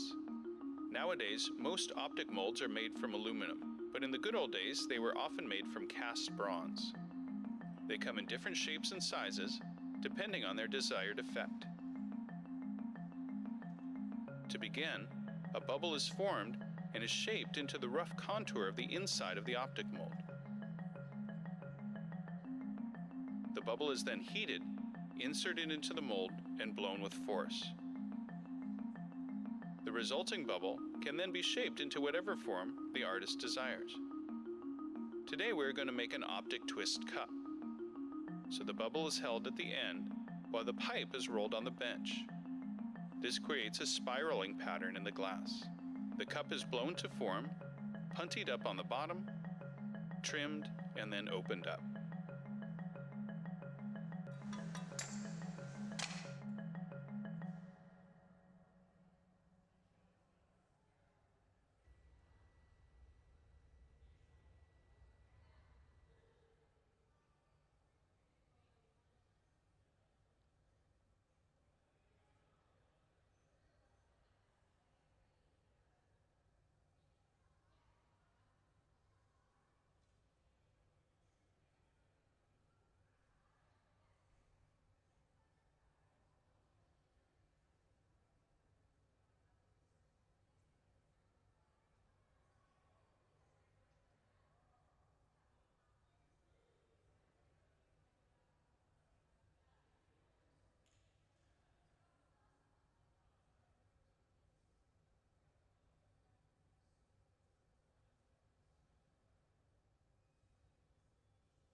Powder is the smallest size of colored glass available and can be very versatile when used in the creation of artwork. Powder is made by crushing frit in a ball mill. When used like frit, the powder is rolled through, and the heat of the gather is enough to melt the color onto the surface. Powder can also be sifted onto the outside of a bubble or gather to create various densities of pigmentation and shading. The application of different color powders can create both abstract designs and naturalistic color patterns, such as the skin of animals. Powder can be melted smooth or left dry and cakey on the surface of the piece.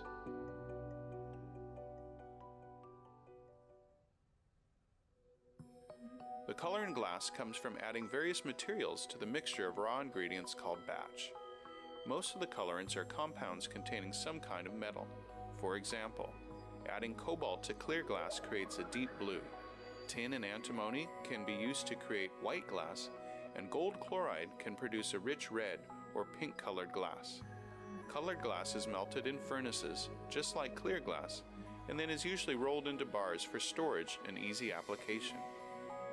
In order to apply color bar to a bubble, we first need to preheat the color to approximately 950 or 1000 degrees Fahrenheit in a color oven or garage. Once warm, the color is then picked up on the end of a punty rod using a little bit of clear glass as a support. The color is then heated in the 2300 degree glory hole to soften it and make it malleable, while another artist creates a small bubble of clear glass on a blowpipe. Once warm, the color is dropped over the clear bubble, and then using a variety of hand tools or the steel marver, the color is rolled back over the clear in an even layer. This process is called dropping color, or creating a color overlay. Depending on the project, that bubble is then usually gathered over with clear glass and blown into the final form.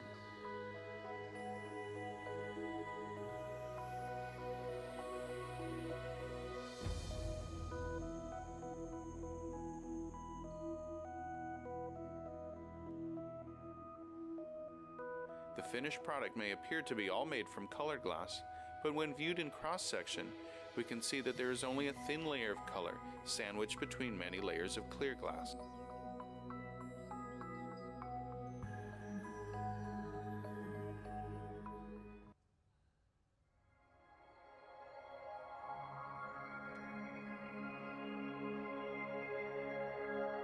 My name is Michael Shunke. I'm from West Grove, Pennsylvania.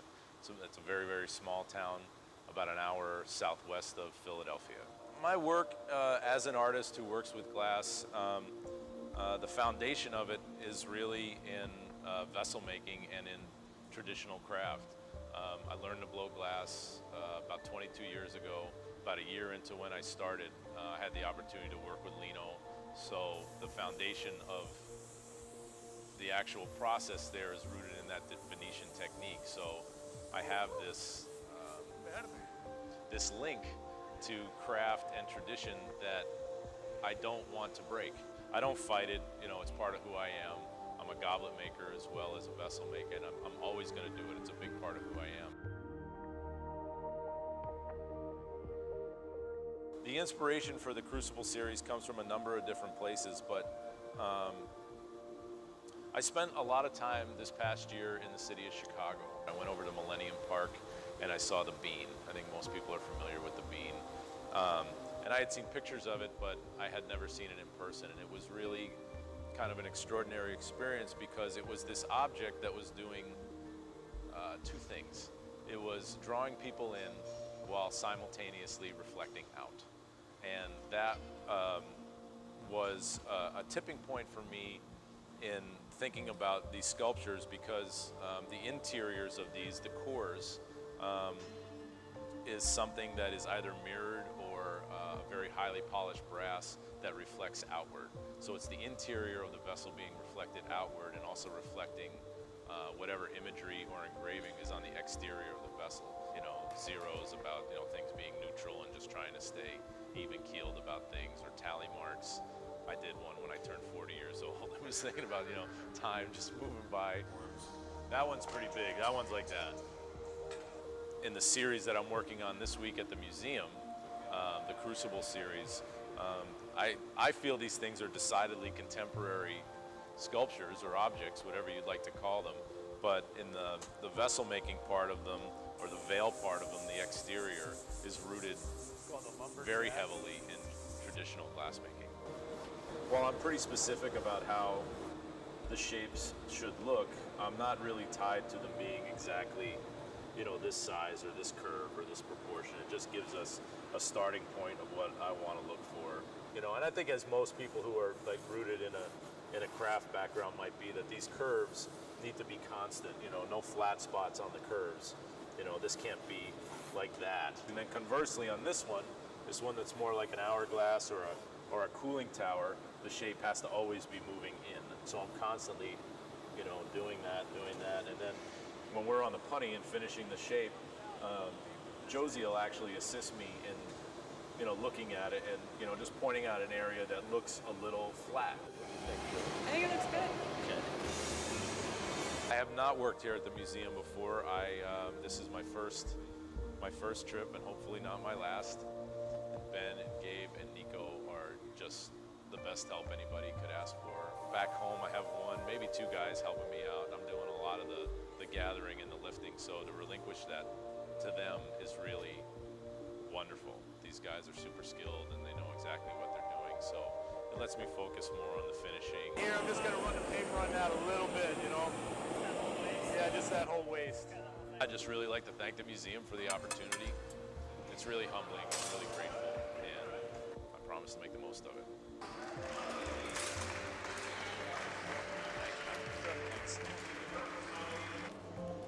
Can I be free of this now? Awesome.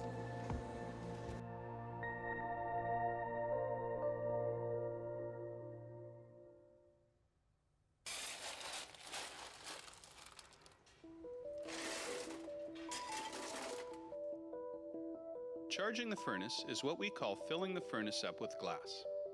Glass cullet is washed clean and loaded into tubes for filling.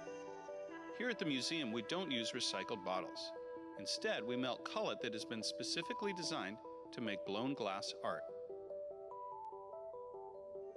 The primary ingredient in glass is silica sand, or silicon dioxide. The other two main ingredients are soda, or sodium oxide, which lowers the melting temperature, and lime, or calcium oxide, the stabilizer. Once the cullet is loaded into the 2300 degree furnace, a rake is used to level the glass for even melting. The furnaces at the Museum of Glass hold approximately 1,000 pounds of clear molten glass and run continuously 24 hours a day, 7 days a week.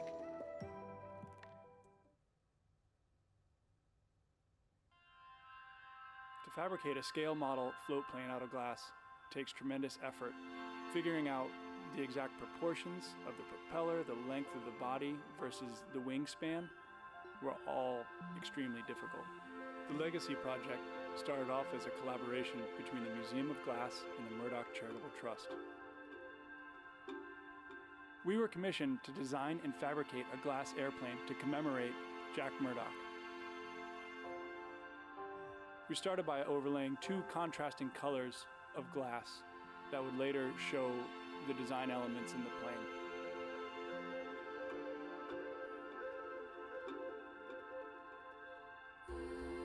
We're working with the glass at a temperature of over 1500 degrees. We create a small color cup to allow for a nice even distribution of color.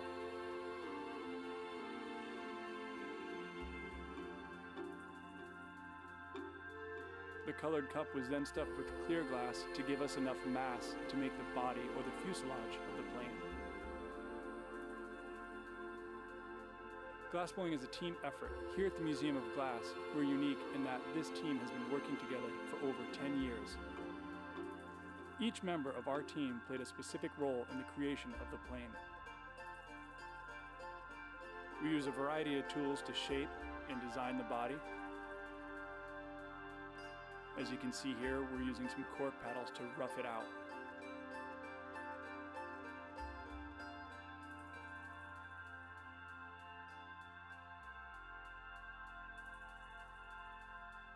The The body is then transferred to yet another blowpipe so we can finish up the tail of the fuselage.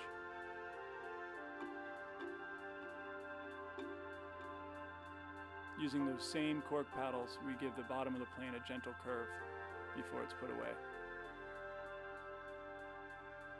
After the plane is finished being formed, it's put away into an annealing oven to cool for several days. Once the fuselage was made, we moved on to making the pontoons. We decided we needed to fabricate a steel mold to allow us to make multiples.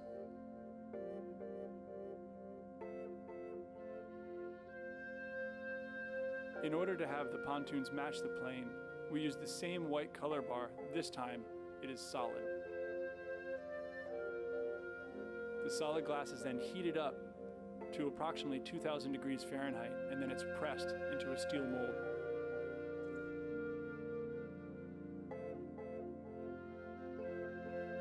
The pontoons are then put into another annealing oven to cool down.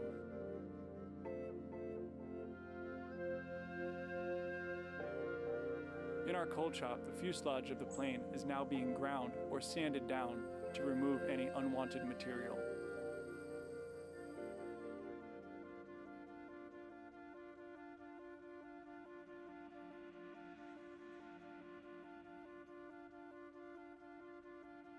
We then taped off the plane, and using our sandblaster, we revealed the tail numbers, the windows, and the pinstripes on the fuselage of the plane.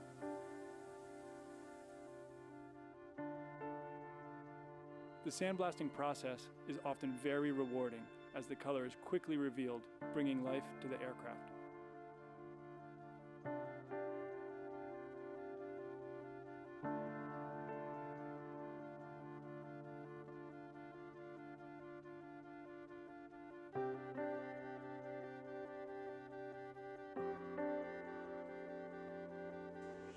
After being sandblasted, the planes were then returned to the cold shop to be cleaned up and polished.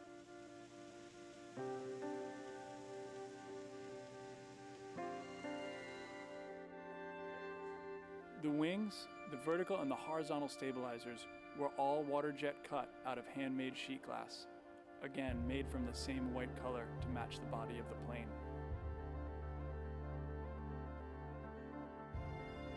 Once the glass parts were finished, we fabricated a small steel structure to hold the pontoons to the body of the plane.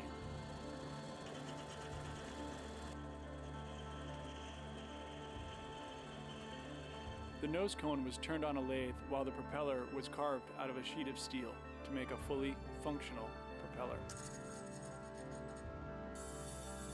Now that we have all the parts of our plane, it was brought back to the cold shop where the assembly began.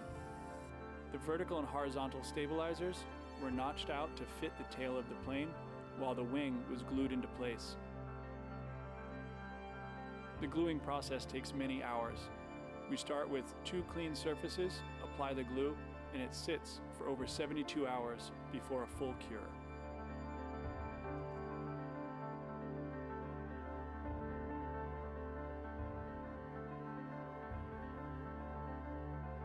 It was an honor and a challenge to work on the legacy project for the Murdoch Charitable Trust.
My name is Sarah Gilbert. I'm originally from Rochester, New York, but I've been out in Seattle for about 3 years now.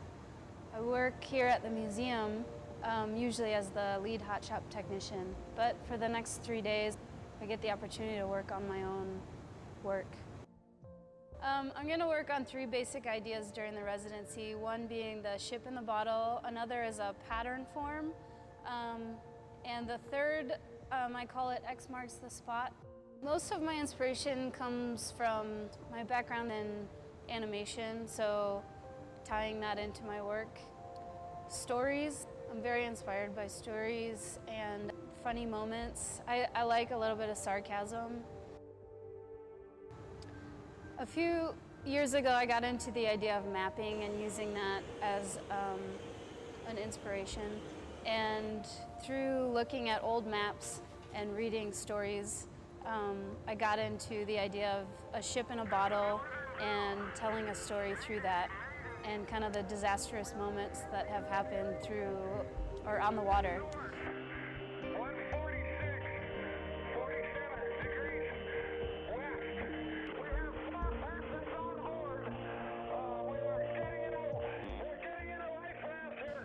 And I do them by casting the boat ahead of time and grinding and polishing that piece of glass, bringing it back up to temperature, and then using it as an inclusion in the blown glass. I like the challenge of the technique, but I also like that it carries a story with it. On the second day, I'm going to work on these pieces. I try to do these drawings. They're actually 2 size, and just to kind of give myself an idea of the kind of preparation or the cane. Each one of these drawings is a different kind of cane that needs to be pulled, and just try and get the color in my head. I've made a blow mold ahead of time that's this shape, so that I can create the same shape every single time and then hang them on the wall to create a pattern. On the third day, I plan to work on these pieces called X marks the spot. It's different layers of color that I grind through and make an X on them. And then they have motors behind them, and they lift off the wall and bounce on the wall. The idea is that they're marking a spot on the wall, like perhaps there's something behind it or not. Maybe it's nothing. It's pretty interesting to work with the team, Ben, Gabe, and Alex. Courtney Branham as well, who was kind enough to help me this week. It's a once-in-a-lifetime chance to work with a team that's been together for this long and works this cohesively together.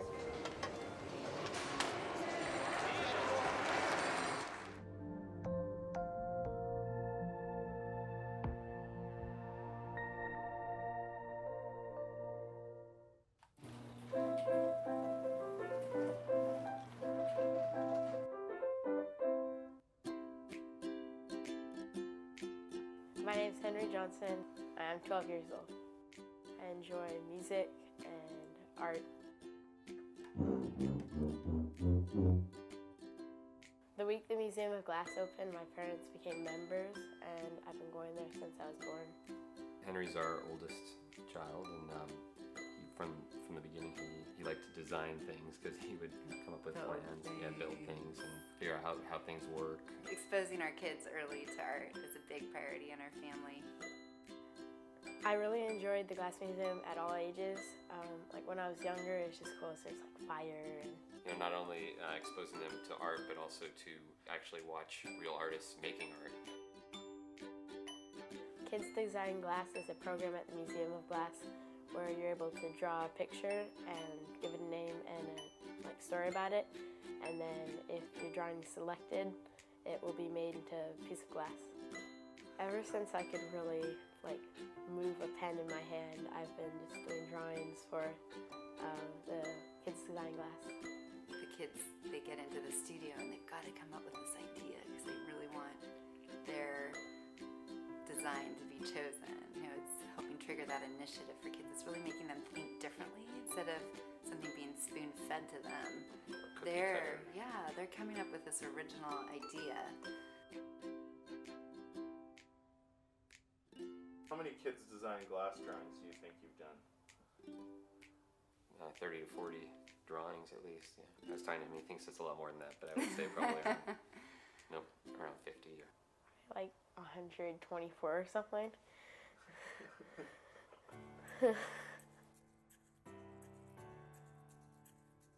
Every time I go to the glass museum, to get there, I go over the bridge, and I always walk under the bridge of glass. Bridge of glass is secretly a car. I think that's what Kind of just looked at the bridge of glass and thought, what else could it be? It was just out there, you know, that if you kept doing it, maybe, maybe you'd get chosen. Glass. We're gonna put all these. I'm assuming these are all the little things. Gabe told me that they're like excited that it would be like fun to make the pieces of glass in the bottom of the bridge. And I think there's a lot of mystery about art for kids. They only see the final product, you know, or they might go to a museum, but they don't really know how it became the piece that it is. And I mean, I think it's the neatest thing I've ever seen any museum do. I think the coolest part of them creating my piece was they take clear glass, roll it in different color shards to create the pieces on the bottom of the bridge of glass. So they're treating these kids who did these designs like world-class glass artists. Like they're the visiting artists, and they might be 12, but they're the artists, and they want to make sure that they're doing it exactly how that child envisioned it. My drawing being selected for the Kids Design Glass program gave me confidence and pushed me to become like part of the Jason Lee Middle School glass program. I knew it. What do you think, Henry? I knew it would have worked. He's so excited. So he's going to start doing the Hilltop Artist Program, where Monday through Thursday after school he'll go and he'll work in the hot shop. Really enjoy like watching glass come together into pieces of glass, and like to be able to do that myself. I really wanted to like fulfill that. It all started with that exposure, really young, to the glass museum. It'd be really easy for a museum to only focus on professional artists not get involved in the kids, but the Museum of Glass is creating many generations of people who love art and are connected and feel like art's something they can do.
Most people see Hilltop as a program. I see it more as like a family. I'm Maishan Cabrera. I'm originally from California, but I'm here in Tacoma now.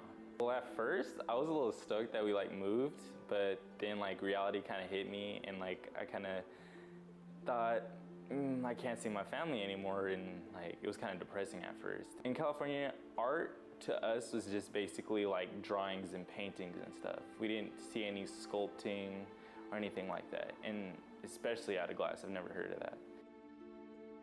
When I saw it, I was like, I'm getting in this program as soon as possible. They said I could sign up, and I started the next day. Hilltop Artists is a nonprofit organization founded in 1994 with the help of Dale Trujilli. It started off in a small wood shop and now provides hot glass instruction to over 550 kids annually. I'm Trenton Kiocho, and I'm from Tacoma, Washington, born and raised. I was kind of getting in trouble with my mom, so she had me move in back with my dad in Tacoma. And first day of school, we were signing up for classes, and I noticed they had a glass program, and I was kind of curious about it. And I signed up for that class, and I've just been doing it ever since that day. Right now with the program, I'm actually a part-time instructor with the production team. So our hope with the Hilltop Artist program is that the kid leaves with a little bit more self-esteem, a little more confidence to pursue their goals, whether it be glass blowing or anything else that they'd want to pursue. Our mentors at Hilltop focus on increasing student academic success and interpersonal success. We all have our own issues outside of work, but I think for those 3 hours we get to come together and be a part of a team and be a part of something else. So our focus this week at MOG is to produce a body of work for our upcoming luncheon fundraiser that will happen October 7th. And all this money that we're going to raise from this luncheon is going to go back into the program to help fund the cost.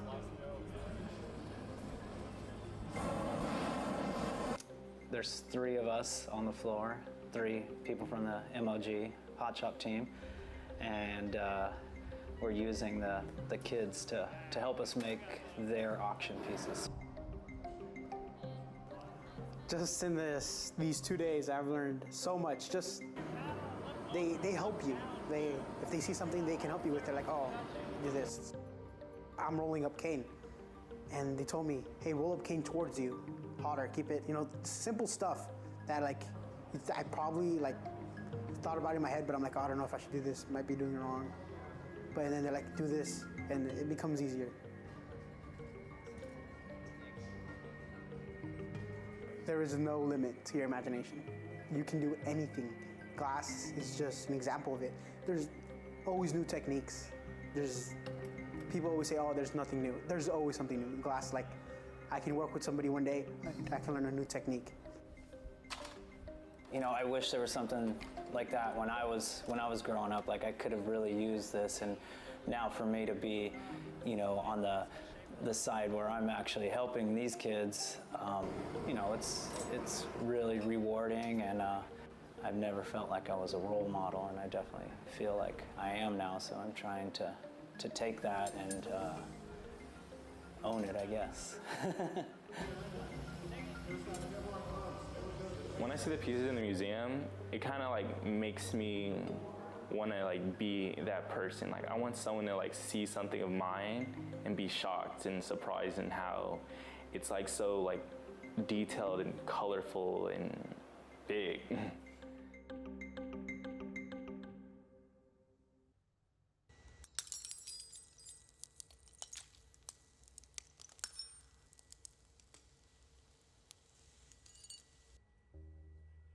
I'm Catherine Gray, and I live in Los Angeles, California. I'm originally from Toronto, Canada. Lived and worked in Seattle for about 5 or 6 years, And then the last 15 years, I've been teaching at Cal State San Bernardino in California. I love my job, I love teaching, but I feel sometimes pretty isolated from other glass blowers and glass artists, so the chance to come here and work with a bunch of really skilled, amazing artists and craftspeople is a really great opportunity for me to kind of just get that injection of technique and inquiry and support, you know, I sometimes long for. I mean, I have really great students, don't get me wrong, but I feel like when I'm working most of the time, I'm a teacher a lot. And so it's really great to be here and just, actually be a student too, like to be able to learn from other people and see how other people do things. I miss that in my job, so this is really awesome. Also just having a big crew like this really is, opens a lot of doors for not just scale, but just trying different things. Like I have a pretty finite kind of amount of time and, smaller glory hole and all that kind of stuff that can be limiting at times. And so having access to all of that here can really be pretty awesome.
Oh, good.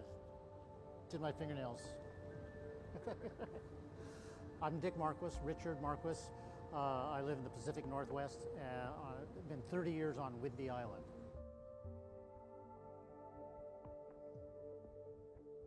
Been like 46 years blowing glass, and I have a fairly short span of attention, so I keep changing what I'm doing. And over that period of time, I've probably made, a couple thousand objects, and they don't often relate to each other.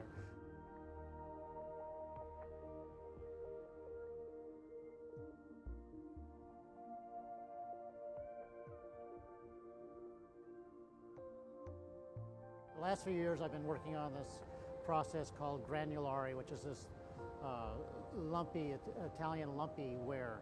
And that's what I've been working on the last few years, and that's what I'm sort of concentrating on here at the museum. And here we go, rolling up the marine around that glass tube.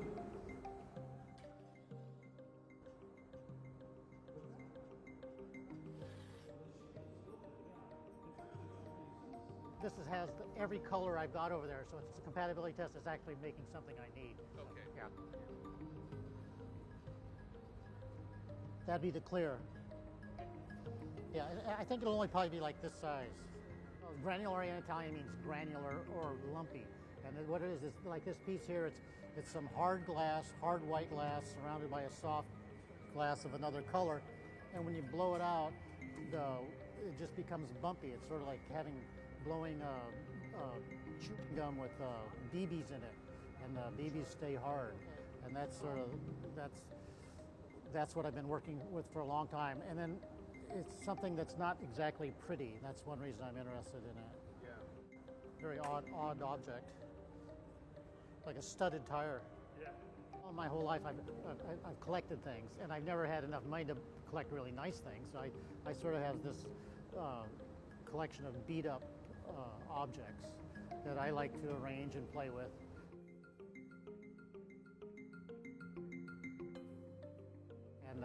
sometimes I try to make, you know, something that's really lowbrow, try to turn into more of a highbrow item. It's hard to tell by some of the shapes I make that I actually know a lot about classic forms, because I've been there and done that, and now I'm interested in doing these more like primitive shapes, primitive forms.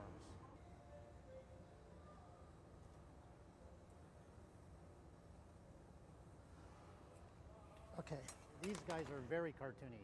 They're called cartoon cars, and they just sort of developed from some of the other work I did.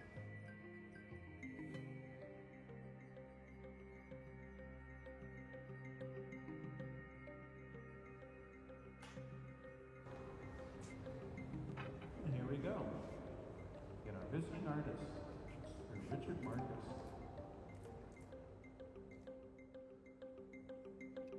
I don't want to make anything here that I can't make myself.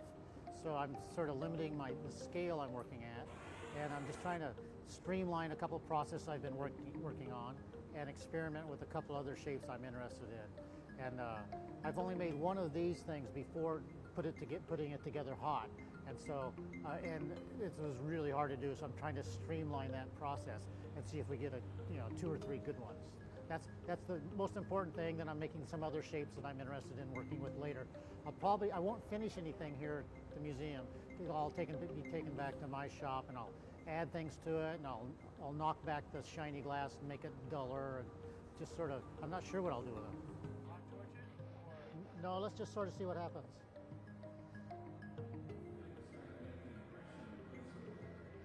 Okay, now we'll torch that area.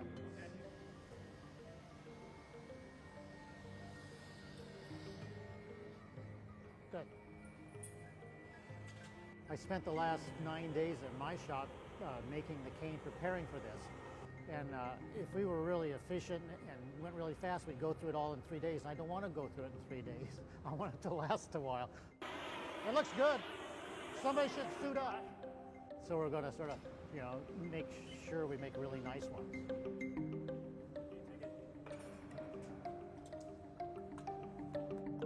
Nice job, yeah. Nice job.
simply use the blown vessel as a canvas for the rest.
Julie got those big meat muscles.